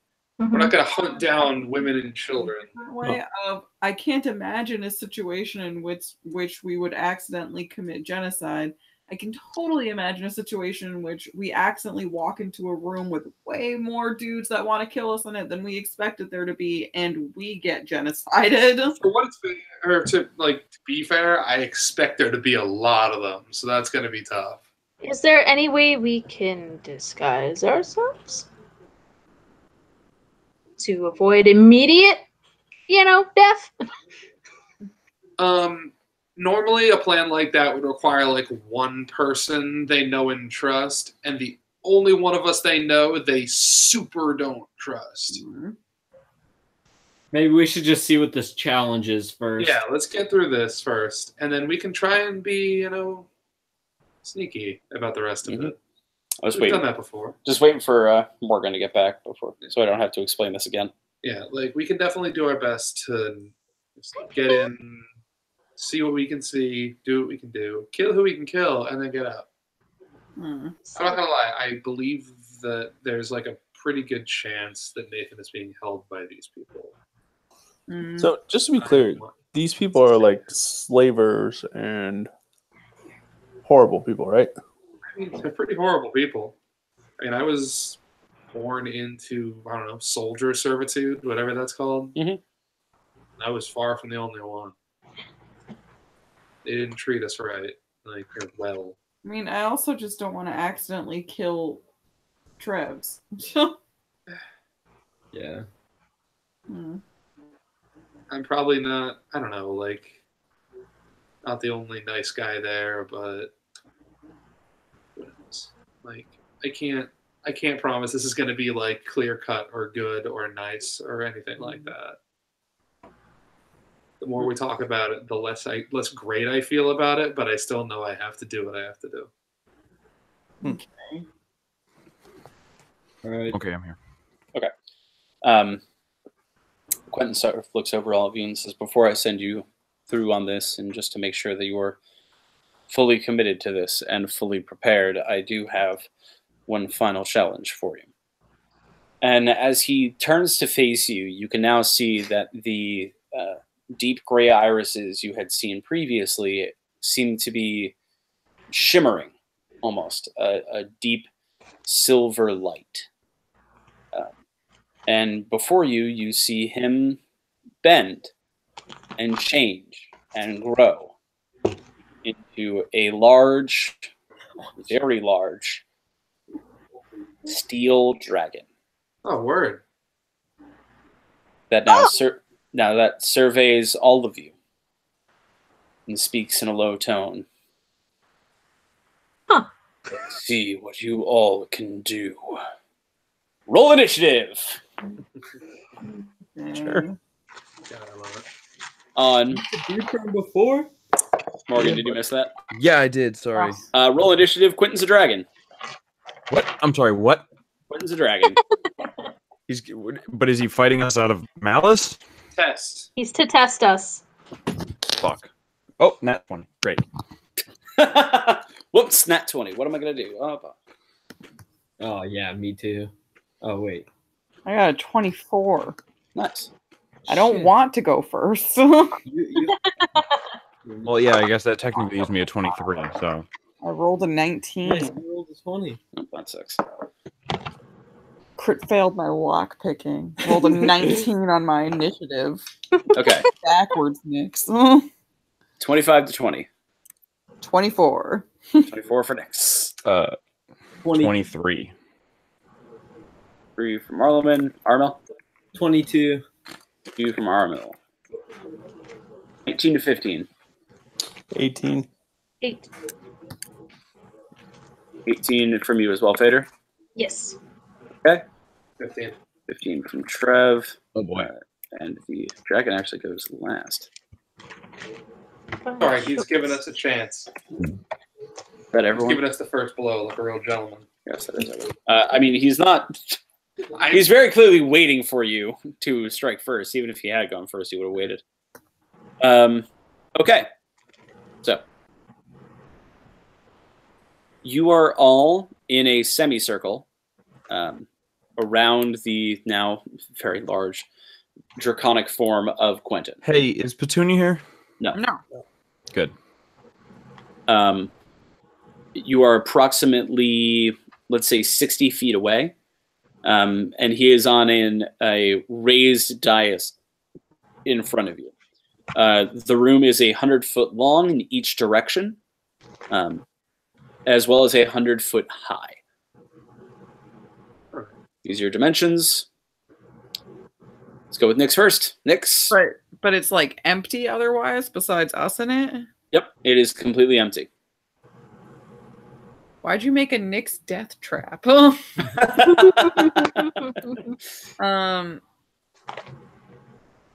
right. So oh, okay. So yeah. Do you have a way to vanish? I mean, she takes damage. my She, like, existence kind of, I could do that, but like, it just, I do have fade away, I guess, which I haven't used yet. There's a lot of tough When people I here. suffer harm. Like, there's a lot of tough people here. I think you could probably fade away. Yeah. And make your way, do the Homer Simpson through the bush thing, and just. You're like really good at stealth, so maybe you I know I am. I just feel I know what I'm thinking. being like, and then I hide in plain sight. Like, I feel like there should be something. Absolutely fair, though. If there were anyone who could do that, Yes. Uh-huh. So I have a couple other thoughts just for a first move. I'm just trying to decide real quick. Sorry. No problem. Um, Flung this on you guys, so Perils I'm going gonna first. start with Barbarous, okay. just to get that out there. Gary's All right. chilling over there with his You back up. pull- He's like, You pull Barbarous out of his hilt. You can hear his voice as soon as the blade hits your hand. You just hear the, "Are we going to work, my master?" You're like, sorry, you're fully sentient and like autonomous, right? Oh, yes. You just need to say the magic word, and I do whatever you want, master. I was just curious if I could in any way ethically control the way you talk to me. whoa. Certainly not. Cool. You can ask nicely to have him be less creepy. Okay. Wait, so I still have to say the thing. Oh, yes, master. I gotta think of something else. I will one day. I will note, I reminded Emily yesterday that she hadn't changed it. Listen. Listen, I have a kid that literally just screams in a classroom. So, boom shakalaka. Yes. He spins out of your hand and begins to hover in the air in front of you. Okay. And he's my full action, right? Like I can't take it. Use your action to activate and then bonus action to tell him to move. He just can't attack on his first turn. Yeah. Okay. I'm not going to tell him to move right now, I guess, then, because I just want to make sure I'm kind of in a position where I am as hiding in plain sight as I can be. Okay. So you're using your bonus action to hide? Yeah. Okay. Roll a stealth check. Oh. Dice is gone. Roll under the couch. Alright, that's not a great roll, but hopefully I can make it work. Oh wait, can't I not roll below? You can't roll below 10, yeah. But Is that on abilities? that's on ability checks. Okay, so I rolled a 6, so that becomes a 9, right? It becomes a 10. It becomes a 10. Yep. And then you add your stealth on top of that. And then my stealth alphabet plus 9, so it's a 19. Does that count for my expertise? Yeah, that. Yeah, it does. So 19. So 23. Okay. What's up?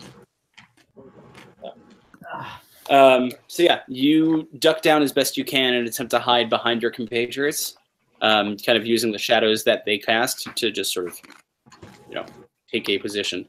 Oh god, there's a scary man behind me. Yep. Again, kind of forgot. No. Yep. Next up in the order, do you want to use your movement? I mean, I thought that kind of was my movement. Nope, it's just your bonus action. Oh, okay. No. Okay. Marleman, you are up. Oh boy. There is a large, ancient steel dragon staring at you. I'm sorry, did you say steel dragon? Steel dragon. I'm going to shoot lightning at it with my staff. Okay. What do you got to roll for that? Or, hold on, wait, hear me out.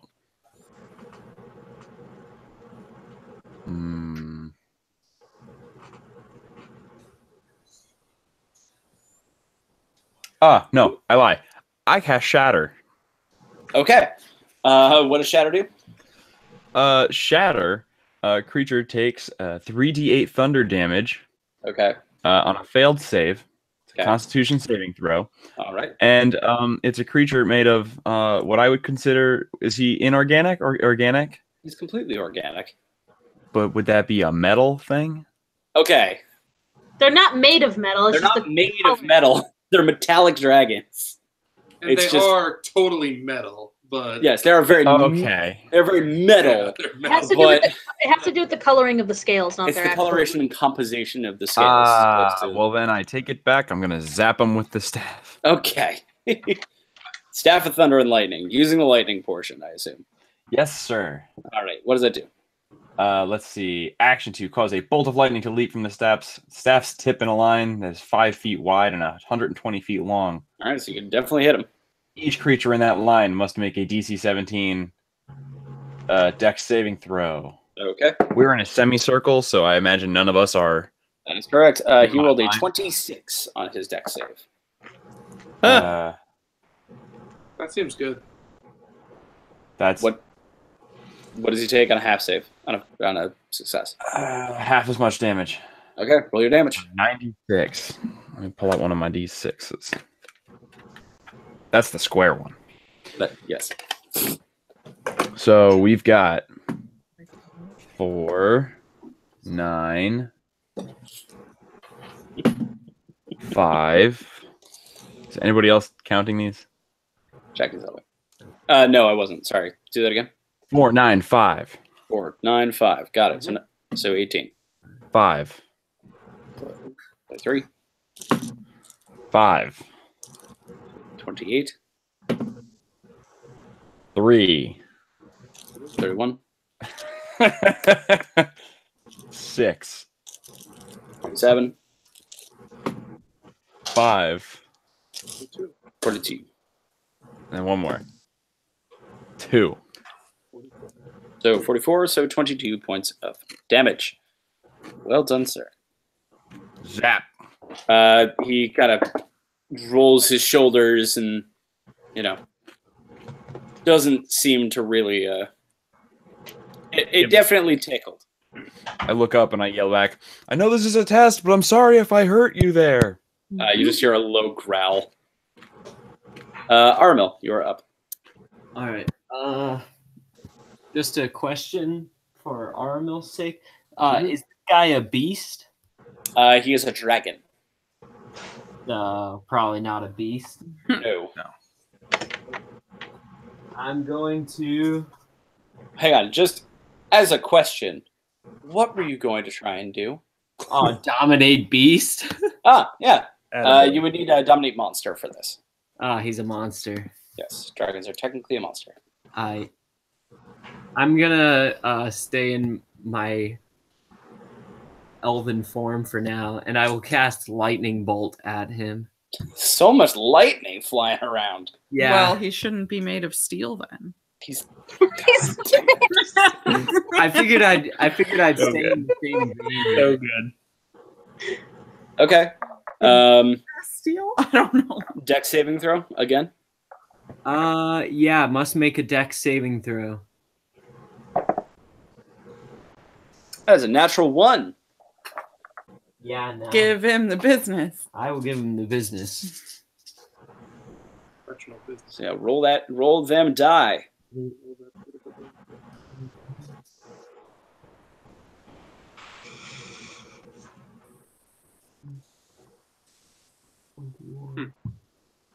Okay. 22. 22 points of damage. Well done. I was wondering why the PDFs that I normally have are not on this computer. And then I'll step behind the tanks. Okay. You just sort of behind Phaedra. Sai. Yo. How close am I to this dude? 60 feet. 60 feet. Mhm. Okay. So I'll walk up 30, use my Okay. bonus action to use my X-Blade Curse on him. Okay. And then I guess I'm just going to cast Eldritch Blast at him. Okay. Is that a ranged spell attack? Yes, it is. All right. Roll to attack. Huh. That's weird. Was it? Work. Oh, there it is. Never mind. I couldn't find my D10 for a second. So there's going to be 3 of them. Okay. That's going to be a... God damn it. My stuff's not where it should be. Sorry.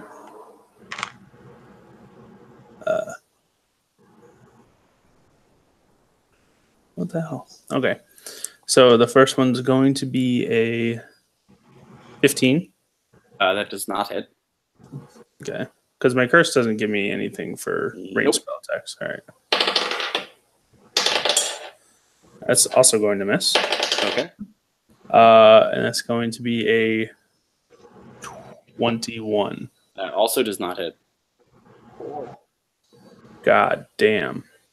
So you walk up and, shoot some eldritch stuff at him, and they just seem to bounce off his, his beautifully shimmering, scaly chest and fly off in different directions. I just say I gotta get me some of those, and end my turn. All right. Phaedra. I'm going to cast Shield of Faith on Marleman, so Okay. he gets +2 to his AC. Enjoy that, Marlon. I don't know if I heard it. Okay, and I'm gonna walk up, and I'm going to cast Guiding Bolt at him. Okay. Make a ranged spell attack.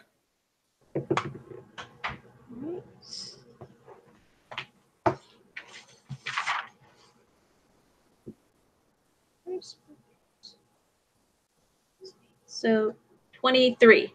That does hit. Huzzah!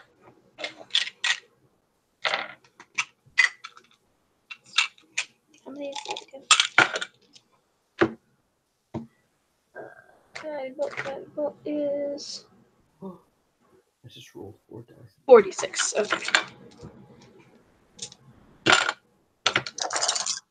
Okay, he takes 15 radiant damage. All right, and he is marked with advantage for whoever gets a melee swing on him. Correct. All right. Doing anything else? Nope. All right, Mr. Javathan. I don't remember what we determined on this. What's up? I'm not using my weapon. Mm-hmm. How much of my stuff do I not have? You only don't have access to your... My right and my blood curses? No, you have access to your blood curses still. I think my right needs to be on for those. So I don't think I have those either. I thought those were separate.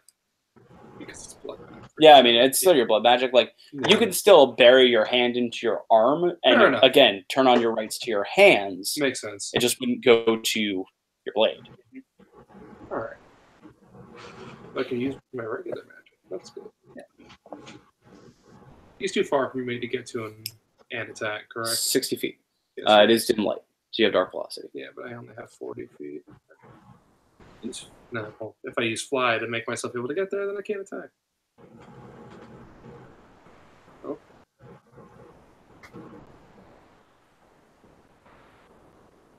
I'm gonna run up on him as far as I can go, which is 40 feet. Mm-hmm. Only so many options. And I'm going to cast Blur. Okay, on yourself. On myself. All right, you are nice and blurry. Yes. That just gives Any disadvantage creature on has attacks, right? Disadvantage on attack rolls against me. Okay. Unless they don't have to see, like if they have blind sight or whatever. He does have blind sight. I am really. I mean, normally blind sight means like they can't see normally. Yeah. Like they echolocate or whatever. He has blind sight. Oh. I just checked. So, first thing he is going to do on his turn is look at Trev, Phaedra, and Sai directly in the eye and just emanate this overwhelming force of fear and distrust within you. I need all of you to make a wisdom saving throw. Oh, okay. Or just them? The 3 of them. Just them. Oh, Just the 3 of them. 16. Okay, you are frightened for a minute. 22. Phaedra, you are not frightened. Sai.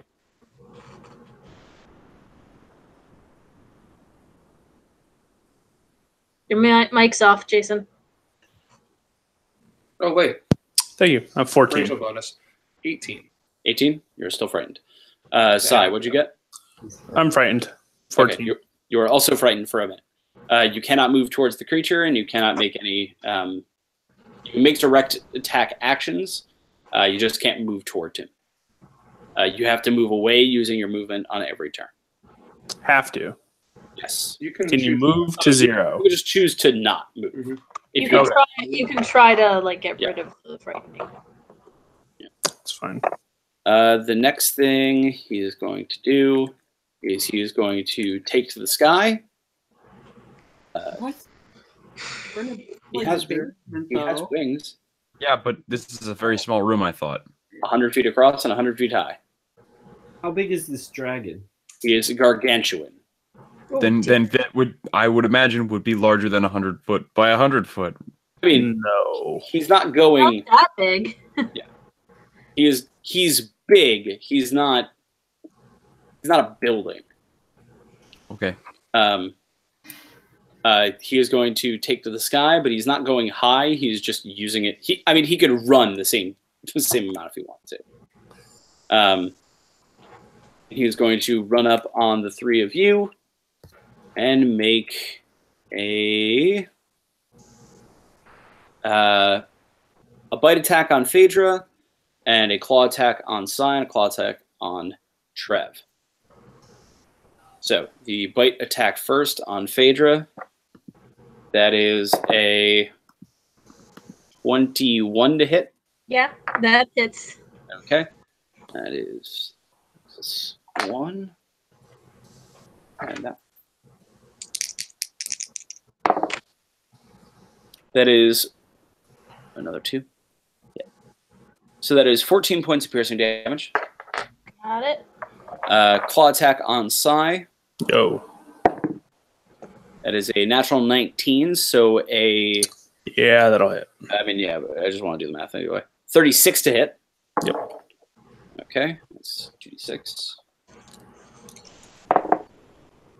That is a 15 slashing damage. Cool.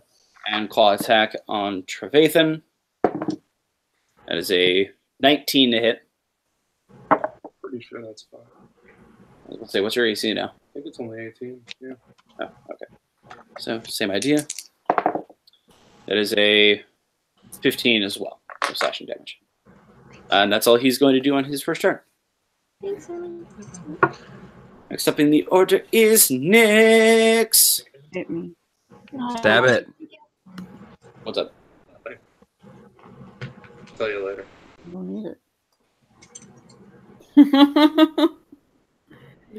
Okay. So gonna take a chance. Mm-hmm. I'm gonna throw.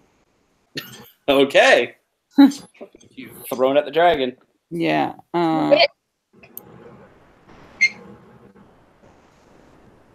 Roll. What? I'm picking my dagger. Oh, okay. Well, I guess I can roll the hit first. Did you really? I really. No. That's your third one tonight, though. For you? Throw those dice Oh away. God. I'm never throwing. Okay. Roll a d4. Tell me what you get. Aw, who's standing near her? Give me a- Not me, All of Sai or us. Trev, thankfully. This is There you go. the This is a good actual one. worst. Like, I'm assuming it's the 3 people that were just attacked by the dragon and are thus near him. Yes. 2? A 2? Yeah. Oh, son of a bitch. Trev. Okay. Okay. I also have stabbed Trev doing this before, I'm pretty sure. So it had to be one of you two, I guess. I figured he was Uh, going in order of activation. No, that D4 was dragon on a 1, 2 was Trev, 3 was Phaedra, 4 was Sai. Okay. Gotcha. It almost hit the dragon. So roll for damage. Yeah. What you need? Yo, roll roll with- this. Roll with sneak attack Wait. too. No, Uh, Because you're engaged with the dragon. I think I just rolled the wrong die. Yeah, I'm you trying to did. remember. It's a D4. You're rolling just D4. Yeah, I don't know why I rolled my d20. D4. It's Jesus. She really wants to kill you. Yeah, I'm sorry. I'm so fucking mad. A 2 again. Okay. And then I was just going to use my keen dagger. Okay. So The least potential. Just let me know how much it hurts. it's plus your dex. So it's 2 plus your dex. Plus 6. No, wait. So Yeah. 8. and then roll for sneak attack because he's engaged with the dragon. Was 1d4 plus 6. Yeah. So you rolled a 2 on the die, right? Yeah. Yeah. So that's 8, and then you But have to roll. That's not my dex, is it? No. Yeah, the plus 6 is your proficiency plus your dex. No, wait a second. It's way more than that. It's way more than that. Right, her dex is 20, isn't it? Yeah. So that'd be plus 5. But for the keen dagger. Oh, right, but damage doesn't take in account proficiency, so it's plus 5. So it's 7. Yeah, something's funky. I just don't know what. It's 7. It's 7 points of damage just from the dagger. Wait, can I change it on my sheet? Nope, I can't. It says that's what it is. I'll take care of that later. Okay. And then the sneak attack. You still need to roll. What do you need? D6? 66. Oh, fuck. Great. Can't find that many D6. I have that many. Okay. Christ, Rooney. Hold on. 10, 18, 19. Okay. That's really not in the grand scheme of things. I've lost about a quarter of my health. I could have done a lot more damage. That's nice. 26 points of damage into your backside as a keen dagger sort of just a... No, wait, I've lost a third of my health since the last time I did anything. Better. As it just sort of finds a chink in the back of your armor and kind of stabs into the back of your thigh. Cool.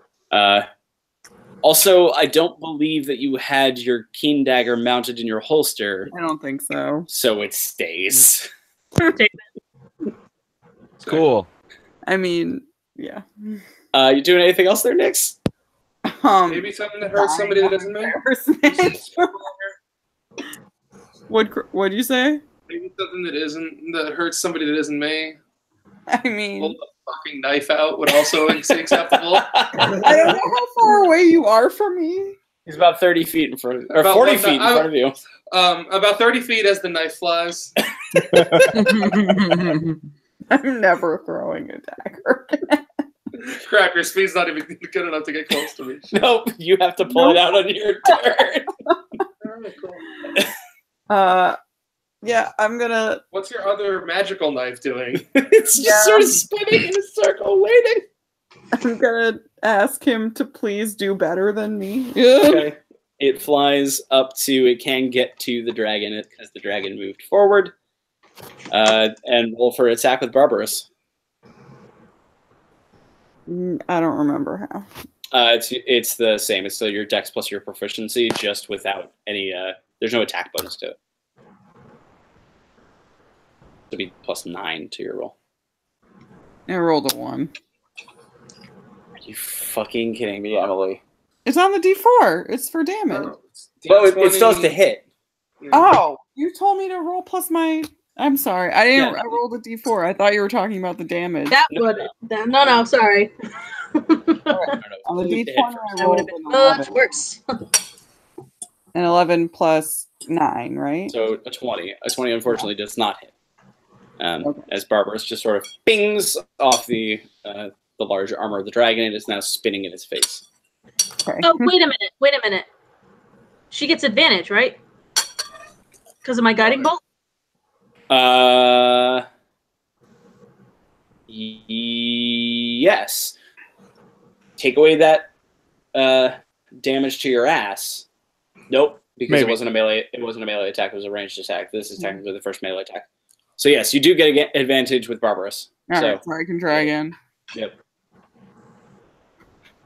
Ooh, nat 20. Hey! Yeah, of course. Crit with Barbarous. Because you already used sneak attack this turn, and I believe Barbarous does 1d6 of damage, not 1d4. I don't remember. I don't know if I have him in.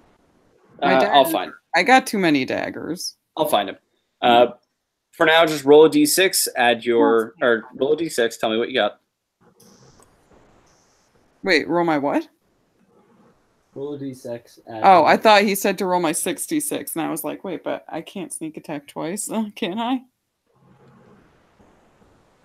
The d6 was a 3.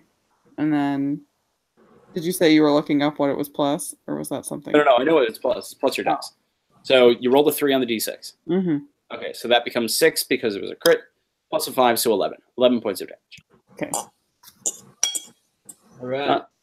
Not too bad for a knife spinning in the poor dragon's face. Yes. Or dragon. Anything else you want to do? I'm afraid to ask. No. Okay. Marleman? Yeah. I'm gonna cast Blight. Okay. You are blighting the big ass dragon. Has to make a con save. He needs to make a con save. Also, I'm bending luck. Okay. To give him disadvantage. Yes. Okay. He gets. Hold on. Spend 2 to roll 1d4 and apply the number as a. Hold on. Oh, it's a minus. That's right. Yeah. So just let me get my d4. Oh. Not my d4. Get out of this thing. I've got like a metal one stuck in a box here. Okay. Ooh. Okay. 4. Well, he saved with a 32. Are you fucking kidding me? Fuck that guy. Con is one of his saves. I assumed wisdom was one of his. It might also be one of those. God damn it. Well, he takes half. Yep. Still takes half damage. And then just to save some time here, Let's do the big roll. I'm gonna do a dice. Dot dice here. 88. Right? 88. 88. Alright, I've got a 35 here. So 35 reduced by half is 18? It's like 18. 17 and change. It's 18. Okay.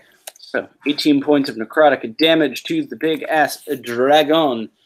He sort of coughs up some flecks of dust before kind of now looking at you square in the eye. Cool. Ramil. All right. How close am I to? All right. Armil is pumped that this guy flew up in the air. It's probably crazy. Mhm. Pumped. So, Okay. how close am I to walls? You're standing kind of in the center of the room for probably about 50 feet on either side. Oh, bummer. Okay. I guess I'll just shoot something at him then. Or maybe try to do something to disable him. Or perhaps heal one of your teammates who has a knife in his butt. Or is he close enough to pull the knife out before Trev's turn? I don't even know what kind of action that requires. Legitimately. That's why I asked. It would probably be a bonus action to remove knife from teammate's ass. That's what I'm thinking. Yeah. It might actually be a free action as well for you, Trev, on your turn. All right. Is this guy within 60 feet of me? Yes, he is. All right. I'm going to shoot a sunbeam at him. All right. Damn, yeah. What does he have to save with? Constitution. Okay. That is a natural 20. Jesus. That probably would do it, huh? Quentin the God is rolling like a god. All right. But he He takes takes half. Yeah, he still takes half, so roll your damage. He's not blinded. It's not blinded. Really matters, but What are you? He's rolling. 17. Right? Yep. Yeah. 17. Also, there's sunlight, so sorry, friendo. I'll get over it. So was that 17 reduced by half, or was that 17 already after the half? 17 is the whole amount that I rolled, so... Okay, whatever. so... 8.5? 8. 9. Word. Sai, you are frightened. You've been bit. You can attempt to save against the frightened on the beginning of your turn. Trevor's also frightened. On the beginning of my turn. Cool. Poor Trev. Oh, no, sorry. You repeat the saving throw at the end of each of your turns. Oh, So, okay. Do you want me to keep the roll that I just did, or just do a new one? You could just keep that one. What is it? That'd be 19. Okay, still frightened. Of course I am. I get my bonus action though, right? What's your bonus action? I mean, like I can use it. I know I can do attacks. Can I use bonus action as well? Oh, certainly. Okay, that's fine then. In that case, excuse me. I'm just going to read out the exact what frightened does. Yeah. A frightened creature has disadvantage on ability checks and attack rolls while the source of its fear is within line of sight. The creature can't willingly move closer to the source of its fear. That's all. Oh. I thought it was much worse for some reason. No. Okay. Were you thinking petrified? Maybe? Well, petrified would literally be you have turned into a rock. Yes, No. but you can also be scared, so maybe that's why he thought they got mixed up. No, I thought there was like some sort of terror effect, but Anyway. Okay. Anyways. So I'm going to do a branding smite on my bonus action. Okay. And I will take a couple swings at this guy. All right. All with disadvantage. Right. That's fine. Everything's fine. Roll away. The first one, well, the first one is going to be a 17. That will not hit. I didn't think so. Second, that's better.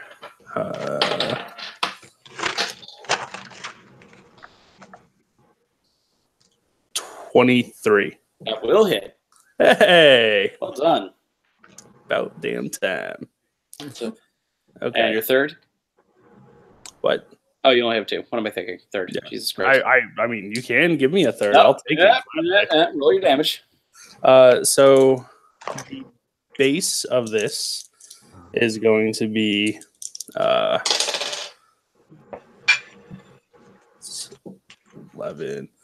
So it's going to do 20 damage on the strike. Okay. And then the smite is going to go off. Didn't you use Branding Sprite in your first one? It's just when I hit something. It's a concentration spell until I hit something. Oh, okay. Sounds good. Yeah.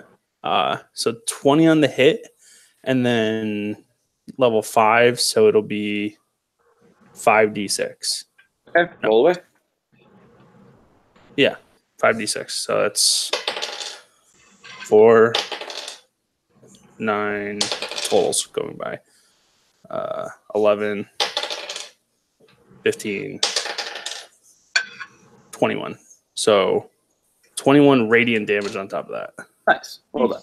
So 41 damage in one hit. Well done. He definitely didn't like that, but is still, flapping up there. Okay. Just kind of barely above you. Phaedra. Scales fall off of him. No. I didn't think so. Okay, I'm gonna cast Calm Emotions to get rid of the frightened effect. Okay. Which one are you doing that on? It's a 60-mile radius. It's a 60 feet radius on anyone. Not 60-mile radius. Sorry. There are zealots on the mountain there, just like. Shut up. Somebody over in Jerselheim was having a really rough day, and he's like, All right. So yes, Trev Thank you. and Sai, you are no longer frightened. Cool. And you are both now immune to his fightful presence for the next 24 hours. Cool. And then I'm going to. How far away is the dragon from me again? Approximately 3 inches. 3 inches. Great. close enough to bite you. Can I use my action to try to climb on top of him? Was Calm Emotions not an action to cast? Or like my movement? I don't know if like. You would have to climbing attempt- is an action. Yeah. You would have to roll a lot of athletics checks. Okay. 'cause, Unless, okay, let's put it this way. You can attempt to leap a superhuman leap using acrobatics to try and get on the dragon. how high in the air is he? He's about 15 feet in the air. Hey, this is for the record, this is a what do you call it? Certainly try. It's a 15-foot box jump. This is an onto ability the check. neck of Is this an ability check? dragon. Yeah, I'm not gonna do that. I'm heavy. Wait. Is this an ability check? Yes. Yeah. Do you want an extra +4 points to do this? I'm in heavy armor. I don't think I can jump 15 feet. Valid point. Okay. Why? I appreciate it, but I don't think I can. All right, then can I move so that way I'm sort of like under his belly? So that way You're going to take an attack of opportunity, but sure. all right, yeah, sure, why not? Okay. Is a 31. Yeah, I think that'll hit, Gary.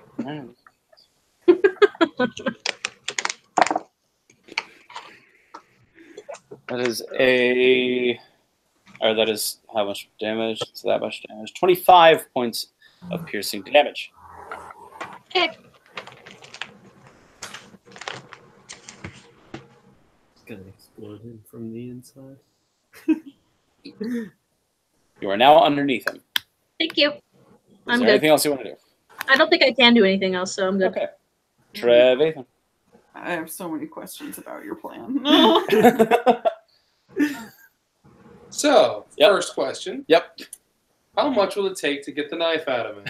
Free action to pull the knife out your butt. I would like to do that. All right, you remove a knife from your own Sort of butt. generally toss it I was like, gonna say- along the ground in her direction. Sure, that's one fluid Send movement, that I'd just say. skittering that way. Yeah.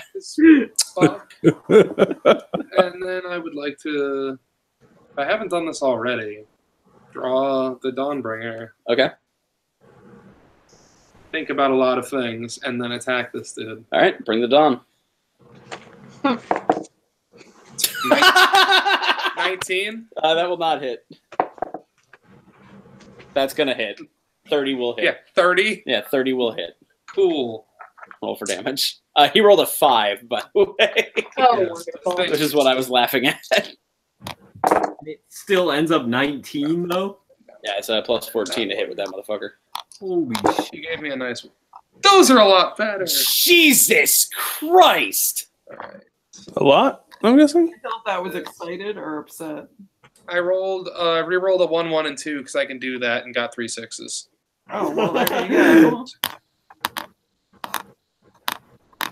That's 23 slashing damage Okay. and 14 radiant damage. All right. You said 14 radiant? Yeah. Okay. There is a deafening boom as you strike the... well, your first swing goes kind of crazy. You're not using a weapon this... you're not used to using a weapon this thin, honestly. You're used to your buster, which is much more of a cleaving implement. Oh, yeah. This has at least a tiny bit more finesse to it for a long, greatsword-like weapon. But once you kind of get its balance right and bring the edge up off the ground and strike it into the base of the dragon, there's a resounding boom as the radiant energy expends out of the blade and into the dragon. It shifts a bit and actually lands on top of Phaedra. Yeah, all right. Bummer. Phaedra, I need you to make a strength check. Sure. Does she get a chance to, like, dive out of the Yes. way? Dragon up. So my strength or strength? This is strength.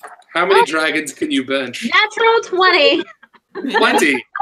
Enough of a dragon. Only one. So you save from the bludgeoning.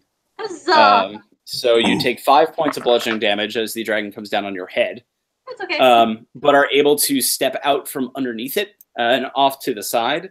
Okay. You are not knocked prone. You are not anything. You are just mildly concussed. But the dragon is on the ground now. The dragon is now standing on the ground. He is not, lying prone or something. No, like that. I just meant like he's not flying anymore. Yes, no, he chose to land. Got it. Both the force of the blade, and also just because he wanted to. He is now going to rear back on his hind legs, actually, and you see this black cloud begin to form in his mouth. Oh, boy. Before it out in front of him Shit. in a 90-foot cone, which hits everybody except for Phaedra, who is now standing to the side of him. Oh. I need everyone to make a con save. Con save, huh? My stupid plan. So stupid. That's Nice. now I guess This is a con save, not an AC thing. That's correct. Fucking frick. An 18? 19. 19. You are deafened. Jesus. All right. Well, Okay. Did anybody roll above a 24?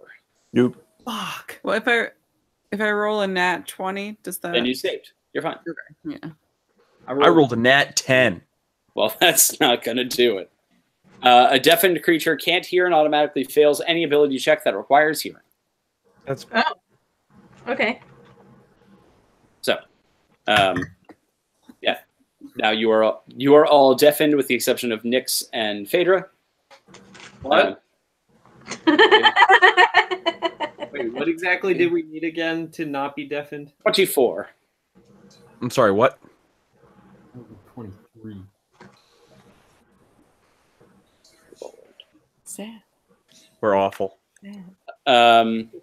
Sad. And then it's going to use 2 of its legendary actions to take to the sky and wing attack on... When it moves out of melee range with any of us who are in melee range, we all should get to swing at it. Oh, no, it's just moving up. Still. Okay. Remember, it attack opportunity in Phaedra when she moved from Under. Yeah, right to no, right. Like, you're totally right. we should Yeah. all Yeah. get a swing at It moved 10 feet up, which means you, Sai, and Phaedra all get an attack of opportunity. Nice. All right. No, that's only a 22. That ties go to the defender. So, Dang. Sai, Yeah, it's gonna be 28. that will hit, and Phaedra, 22. that ties Also go to the defender. So, just Sai, Sorry. and you don't have branding smite on this. Remember. No, I did not. But he will still take 19. Nice, a good chunk of damage. Bonus. Then it's going to beat its wings and attempt to blow Trev, Sai, and Phaedra backwards. You all need to make a dexterity saving throw. Okay. Say what? I will punch you. Question. Yes. Can I, instead of trying to dex, try to hold my ground since I'm in heavy armor? Okay. Just wanted to try. Just figured I'd mention it. It was a good question. Yeah. Thank you. Oh, that's certainly not enough. What? 21. 21 will not save. 8 will not save. 13. 13 will not save. So all of you are knocked X. prone All right. and take 16 points of bludgeoning damage from both the wind and hitting the ground. Ow. It's now going to fly at half its fly speed, which is that much, to fly directly overhead of Marleman, Aramil, and Nyx.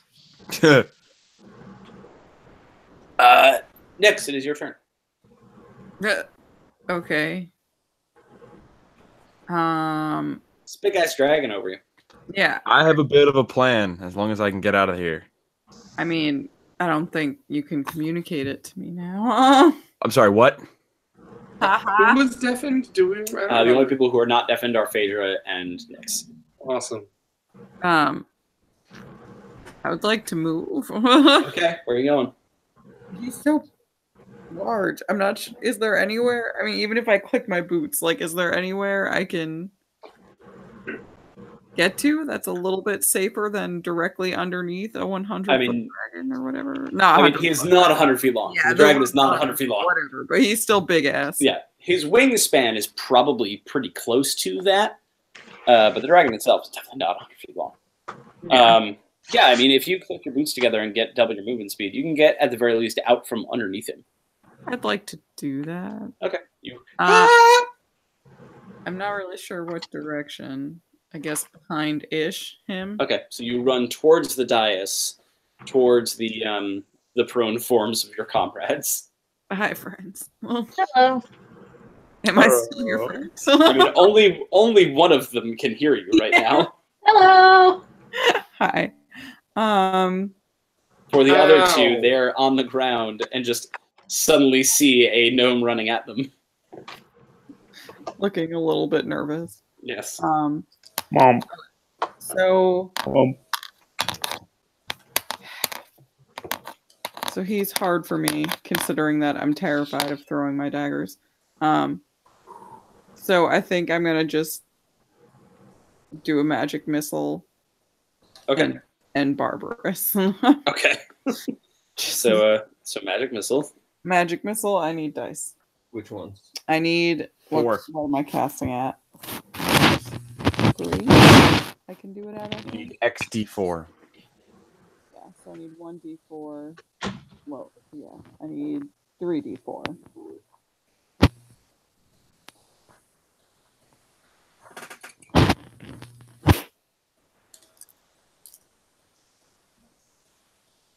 One, two, and a 4. Okay.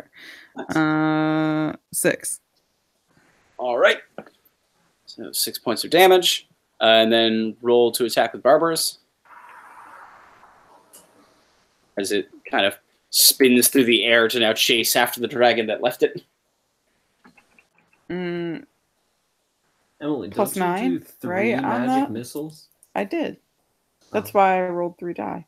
Oh, but I thought you were going to cast it at a higher level. I did. Did I do it wrong? Yeah, you get more bolts. If you cast it at a higher level, you get 1 more dart. Wait.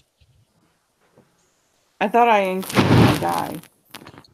Nope, the die stays 1d4 the whole time. Oh, so Yeah, but you just get 1 more dart. You get another dart. but I rolled 3 die. Yeah, okay, so you roll 3 die at level 1. If you're casting it at level 2, you get 4d4. Okay. But I was casting it at level 3. Okay, so if you cast Oh it wait, at no, level no, I 5, wasn't. I lied. I was casting it at level 2. But okay, yeah, you so get I got 4. 1 more. Yeah, so roll. Yeah. Oh. I misread it. It's a 1, whatever. Oh, no. 7. All right. I can't remember what. Barbarous is just roll a d20 and add your dexterity and your I proficiency. rolled my d20, but then I put it down. Just roll it again. It's fine. Yeah. It was, I don't know. It was just like a 12 or something. Yeah, just roll Okay, again. so it feels like cheating because that was a nat 20 now. No. It's fine. It's totally fine. All right.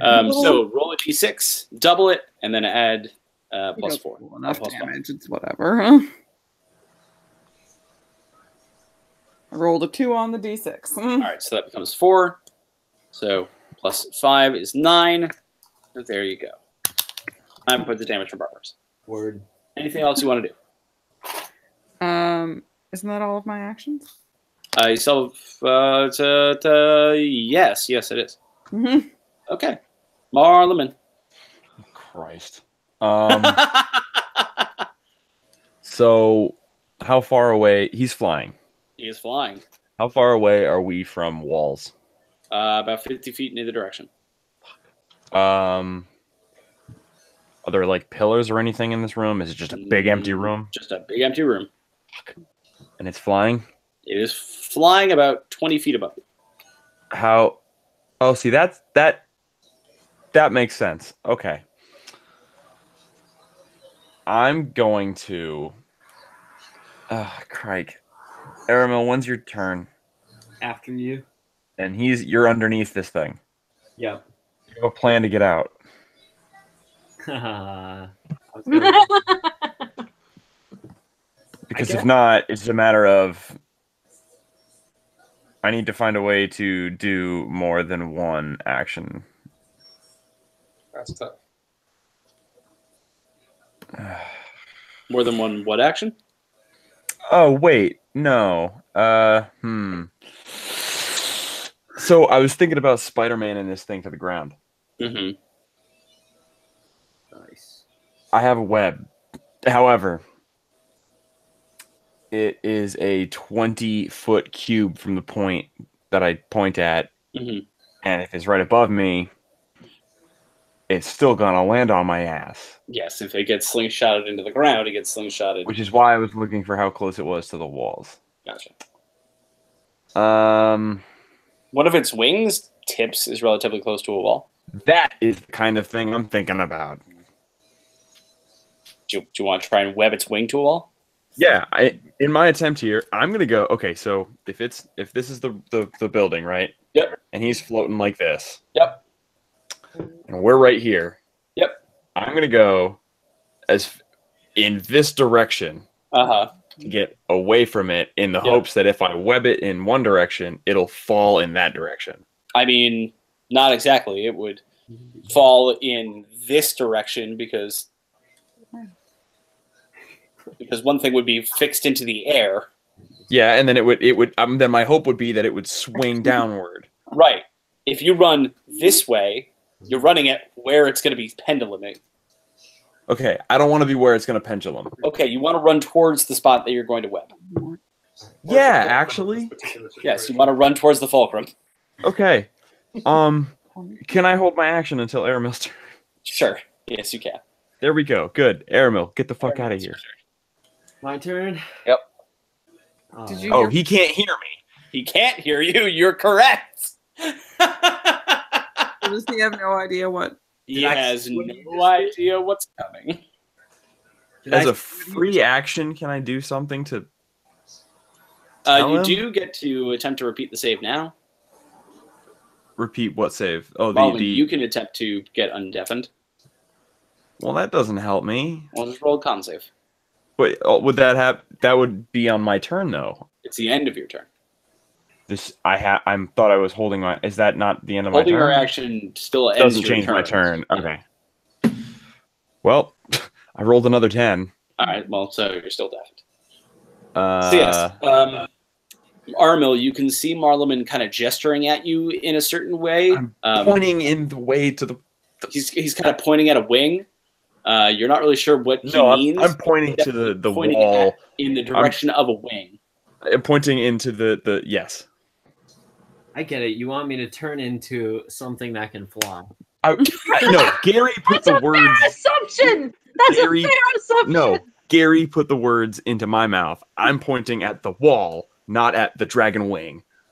So you want me to climb the wall? You do have spider climb boots. You can do that pointing sort of thing. at the wall, and I'm saying. He's just pointing at a wall and saying, "Go, Armil." What are you gonna do? All right, I'm gonna head towards the wall. All right. How fast can I make it? How far is your movement? Do whatever you can to get over there. Like, hang on. Let me see. What is my speed? This is still not gonna work. Right there. 30. How far away is the wall again? 50. About 50 feet. That's too far.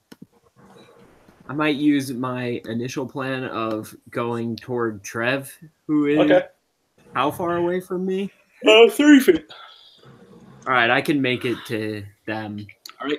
You run along the bottom side of the dragon. You get out from underneath it, and to your fallen compatriots. I'm gonna heal them too. Okay. What are you using? Well, I want to fucking blast this dragon, but I think that my friends need help. Okay.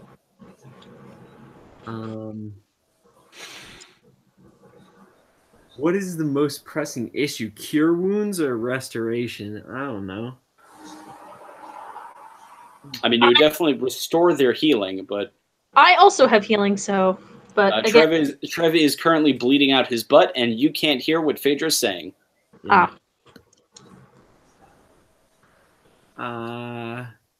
you touch the butt? Go rub Trev's butt. Make his butt feel better. Do you gentle touch the butt? I'm gonna touch his butt. Okay. It wasn't a bad touch. It was still a I good am in touch. fucking miserable pain. He's got a hemorrhoid that popped. Like it's just. Yeah, Gary. And Morgan said you put words in his mouth. All right, so heal his butt. I'm gonna cure wounds at level 4.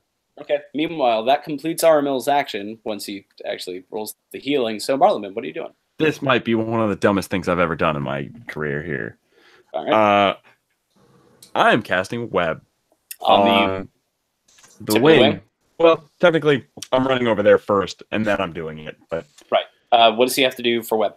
So Web,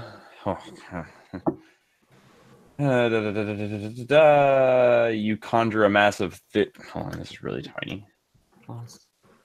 My spell casting ability. Conjure a mass of thick, sticky webbing at a point of your choice within range, which is 60 feet.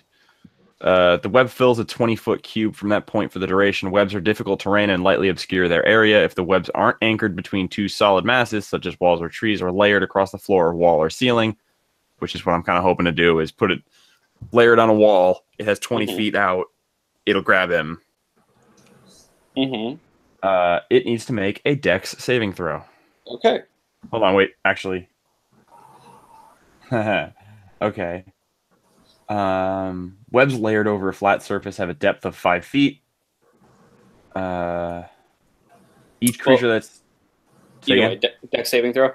Well, that's what I'm trying to figure out now. So it's each creature that starts its turn in the webs or enters them during its turn must make a Dex saving throw. I think you're playing a little bit of Calvin Ball here. You're going to have to make a call on your own. Yeah. We'll see what happens. His wing is definitely webbed to the wall. The effects of that we will see on the start of his next turn. Okay. So you've definitely bound him to the wall via webs. Yeah. You know, what that will actually do, we'll see. I gave Trev 18 health. Hey. Right. Sigh. Yo. So, how far is this dude from me right now? He flew 30 feet backwards, and you are currently prone. That's not good.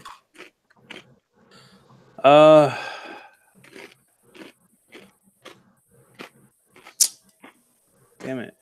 Okay. He's 30 feet away from me. Yep. Cool. I will use my Relentless X to appear on top of him. Oh, that seems reasonable. I mean, yeah. I mean, you still have to use half your movement to stand first. I'm fine with that. But yeah, then you can hexed on top of him. I was just gonna do it from a. Doesn't really say your positioning changes or not, but yeah, this guy's gonna ride the wave. I don't give a shit. Plus, and then I'm going to stab him. Okay, roll an attack. First one's going to be a 24. That will hit. And I'm just gonna roll for the second one as well. Okay. That's gonna be a 28. That will also hit. Okay. Roll for damage. That's right. Okay. First one's going to be a 19. That will okay. And the second one's going to be a. That's pretty good. 11 plus 9, 20. Nice.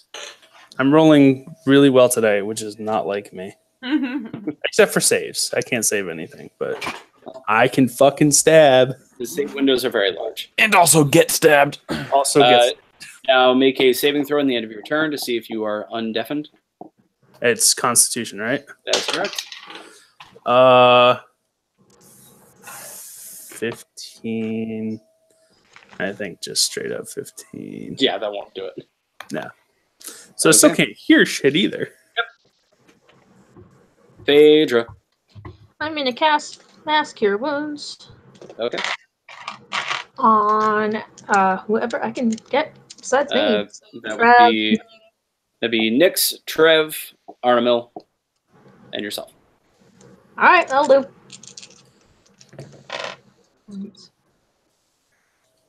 Oh, no, it doesn't sound like anything to you, as you're deafened. I feel good. Yeah. Which is even funnier. 22 points. There you go. Which is even funnier because if you hadn't actually been looking at Arnemil as he ran up to you, the first time you noticed he was coming up to you was when you felt a nice healing bath on your ass. And then, I guess get up. Okay. If I haven't already said I was getting up. Yep, you use half your movement to stand. And then I'm gonna cast Spiritual Weapon near the dragon because it's a bonus an action to cast and a bonus action to move it around. It's a bonus action to. It's not gonna hit him yet. It's just gonna appear. What level spell is that at? 1 or 2. Also, I'm pretty sure it does make an attack when it appears. It says when you cast a spell, it says casting time bonus action. Okay. So, I'm more just wondering the spell level. Oh, 2. That will fit. Okay. Yeah, So, go ahead. I create a floating spectral weapon. I'm going to make a big mace. Okay. I guess. And it's a range of 60 feet.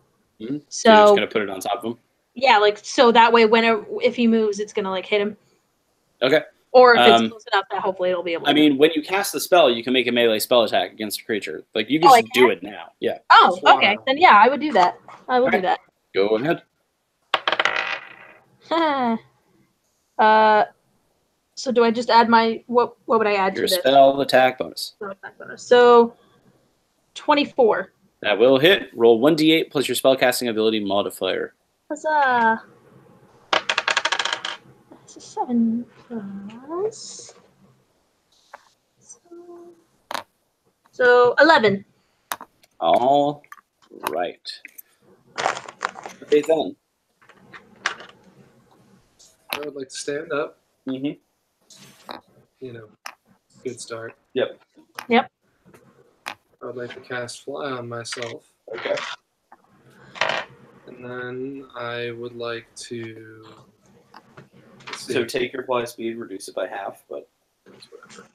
I would like to just sort of like position myself, like fly up, like not towards him, because I can't attack him, and just go like within 60 feet of him so I can dive bomb him. But, you know, direction where, like, you know, if he were to spit bullshit at me, it would not hit all of them, and vice versa. You're able to get above him for the most part.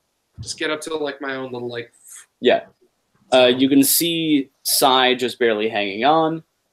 You can see that one of his webs have been webbed to the wings have been webbed to the wall, and are now kind of floating, ready to go. Tongue twister. Anything else? I guess I should save against deafness. Yep. Go ahead and try. It's a 4. Well, that's not going to do it. All right. It is now his turn. He is going to first make a dex save to try and get out of the web. 13 plus dex is terrible. It is 21, which I believe does save against your DC. Parliament. Yeah. Okay, so he added the web. Wait, he has a... What was the attack? It wasn't. He was just breaking out of webs. Oh, got it. He's going to see if he gets his breath weapon back, which he does. And then he is going to revert back to his human form, which is great for him as he can gently lower himself to the ground. Sai, I need you to make a dex save as you fall out of the sky. Can I try and catch him? Wait. Make an initiative check. Hey, wait a minute. Actually, would this, if depending on where he was, where would he land? Directly under the center of the dragon, which is a slightly left of where you are, Marlon. 20. Can I swoop in and catch him? We have to see how well he does first. 13. No. Oh, man! As he ungracefully realizes that the form is moving underneath you, Sai, and just sort of slide and fall. You go to move, but he's flailing just a bit too much of a shit for you to like get a good hand on him. Marlon, what are you attempting? I'm sorry. Are you attempting I was going anything, to or swoop down and catch him as he was falling? Like, I have plenty of fall time to yeah. pursue and angle my way in. I wasn't gonna try. Yeah. Oh, okay. Let me see if there's anything I can do. Both Trev and Sai make sleight of hand checks.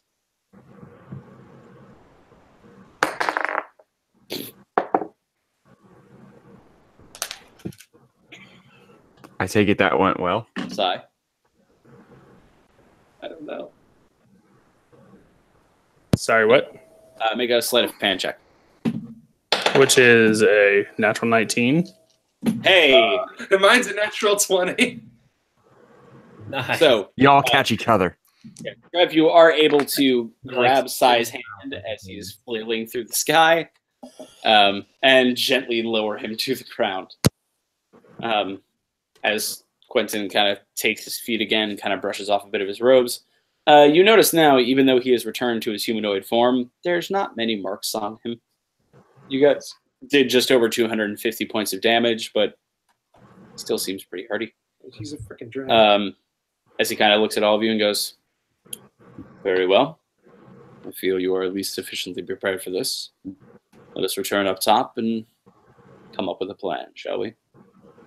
How'd you do that? That was rad. He's a dragon? This is a dragon? Sometimes. He's a dragon man. Well, no, I'm always a dragon. I just occasionally. I prefer this human. I can discuss up top. Let us go. It's probably easier to read books that way. We will pick up next week as Aramil attempts to figure out why a dragon looks like a dude. Yo, that dragon's a dude. Huh? I want to be a dragon too. But all right. See you next week, everybody.